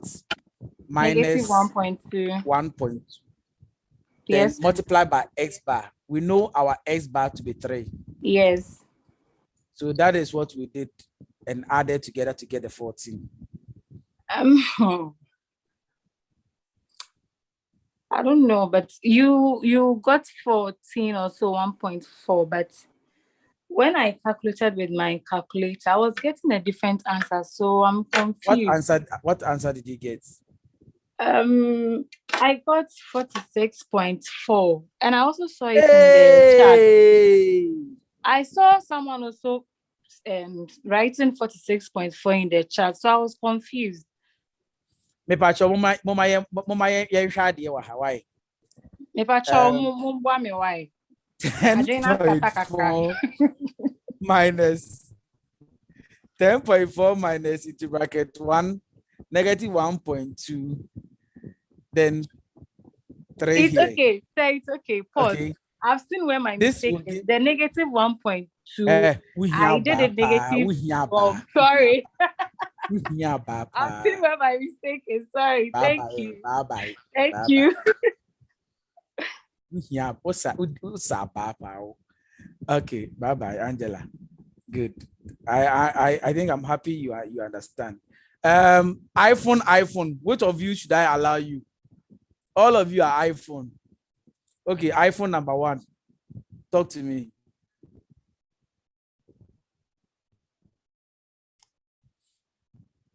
iPhone, please talk to me.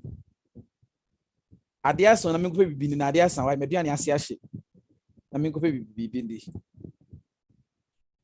Oh, please, I've asked you to unmute yourself, but you're not talking. Oh, sir.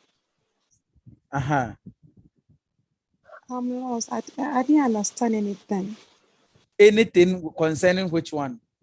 Concerning from the XY. From the XY to the last one. This XY here. Yeah.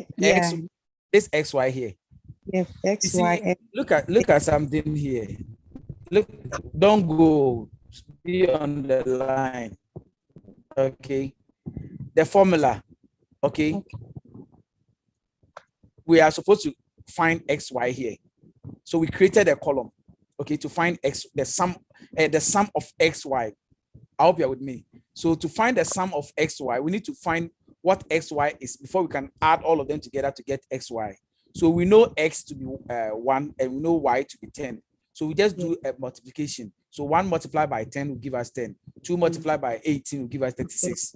And 3 multiplied by 5, 15. 4 multiplied by 12, 48. 5 multiplied by 7, 35. I get this. I hope you get it. Now, X bar. I hope the X bar and the Y bar and the OTS here.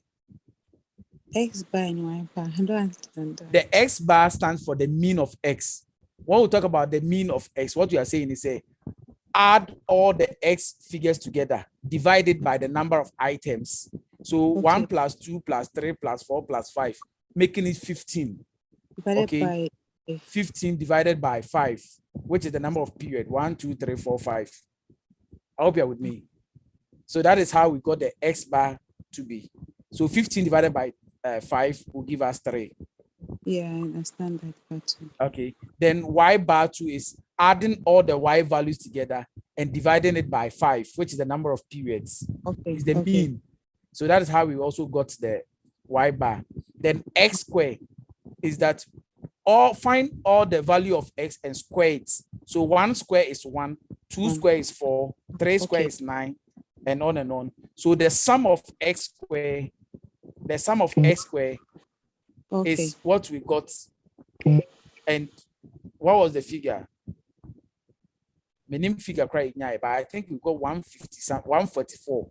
I think 144. This one, I think we got 144. If you were following that. I hope you're with me. Yes, please. Into Oba has in and so n over here is the number of periods. Number of years. The number of periods or the number of months that we are dealing with. Okay. Okay, so the first month, the second month, third month. So the number of period is what? The n. So how many n's period we have? 5. Okay, so wherever we see n, we put 5 there. Then x bar, we know our x bar square. We know our x bar to be 3. Oh, yes. So the square root of 3 will give us 9. So that is what we substituted into the formula. And b is equal to negative 1.2. Okay. I hope you are cool now. Yes, please, I do. All right. Okay. Thank you. Thank you very much. All right. You're welcome. Please, if I've answered your question, you put your hands down. Okay.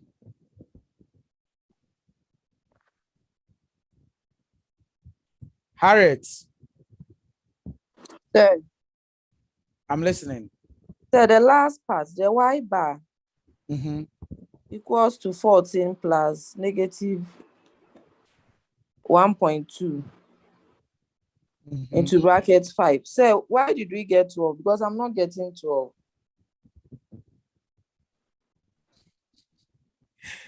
But your 12 an answer for the first one year. Into A, we know A to be 14, we know B to be negative 1.2. And America said to find the first period. No, you So I thought the answer was for the last no. Okay, I'm fine. This one is supposed to be rather 8. If we are okay. Yes, it's 8. Okay, all right, thanks. You're welcome. If I've answered your question, please put your hand down. iPhone.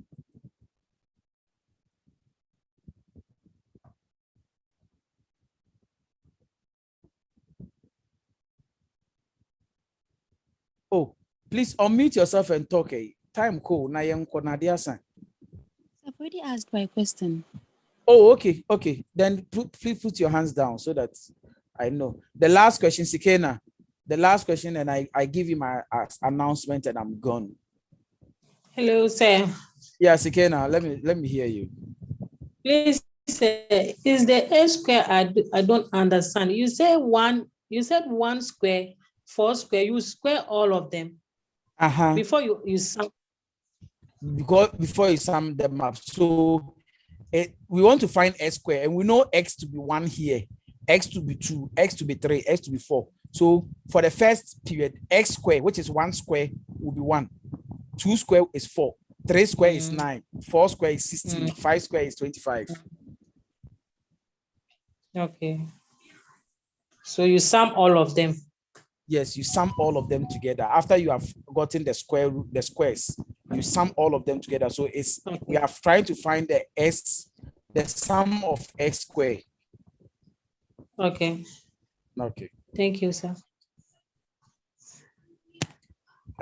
This is where I draw the curtains. Okay, I'm very hungry, and my data too is really depleted. And today is the announcement I have for the class. I am thinking it's not compulsory. God willing, tomorrow between 8 and 9 p.m. Okay, all that we have done, I want you to take your time and go through it in the course of the day. I'll open a forum for question and answers. Then I'll also come back again to take you through the margin of errors. And they are very simple, very, very, very simple. Okay. So God willing, tomorrow between do we make it 7 or 6 p.m.? 6 or 7? Please talk to me. Yeah, in Chakra, maybe within an hour we are done. No, we are going to baby. So what's 7 do? Okay, yes, everybody is saying 7 p.m. So God willing, tomorrow 7 p.m. I'm going to start the class again tomorrow 7 p.m. for one question and answers. So go over whatever we have learned over here. I'm trying as hard as I can that I'll send this Word document that I've written on it, maybe, I'll send it to the group, the Telegram group. Okay, I'll try and upload it to the Telegram group. Download it, try as much as possible to go over it. Wherever you have a problem, God willing, tomorrow, ask the question and I'll be here to answer. Is that okay? Thank you for your time and thank you for allowing my food to go to burn. I mean, I'm done as I say, my chance and if you have crash. Then again, I'm also saying that when it's 12 o'clock, there's a prayer meeting on Zoom, on Facebook, okay, Alpha Hour. Those of you who want to join us, okay, I will encourage you to join. If you're a Christian or you want to pray with us, please do. Now, problems never finish. Okay, Stephen. Yeah, so sir. When it's 12 a.m., I'm coming. Let me finish my announcement. When it's 12 o'clock, go on Facebook and search for Alpha Hour, okay? And join us. It's such a wonderful time to pray with believers. If possible, if it's possible, I can also share the link on the Zoom meeting. So if you want to join us 12 to 1 a.m., I'll be there praying myself. So join us and let's pray together. Okay, Steve, let me hear you. Sir, thank you for your time, man. And I sent you something small on your Momo. I want to know if you received it. In fact, my phone is not close to me. I'll check it after. I think, well, maybe some of you might have done that. And thank you all for those of you who actually did that. Actually, I wasn't expecting anybody to do that, but if you have sent something to my Momo, I say thank you and God richly bless you for also appreciating our time. And yes, I'll send a link when it's 12 o'clock. I'll send it. I'll send a link to the Telegram group. So all those who have done that, I really appreciate that. You have also appreciated my time and my efforts. And please go over it. Go over it. If you don't understand anything, God willing, tomorrow between the hours of 7 p.m. and 8 p.m., let's answer all questions and we'll be able to trash every issue out. Thank you until we meet at 12 o'clock. I hope I'll see all of you on Alpha Hour tonight. Please join us. Let's pray together. Have a lovely evening and God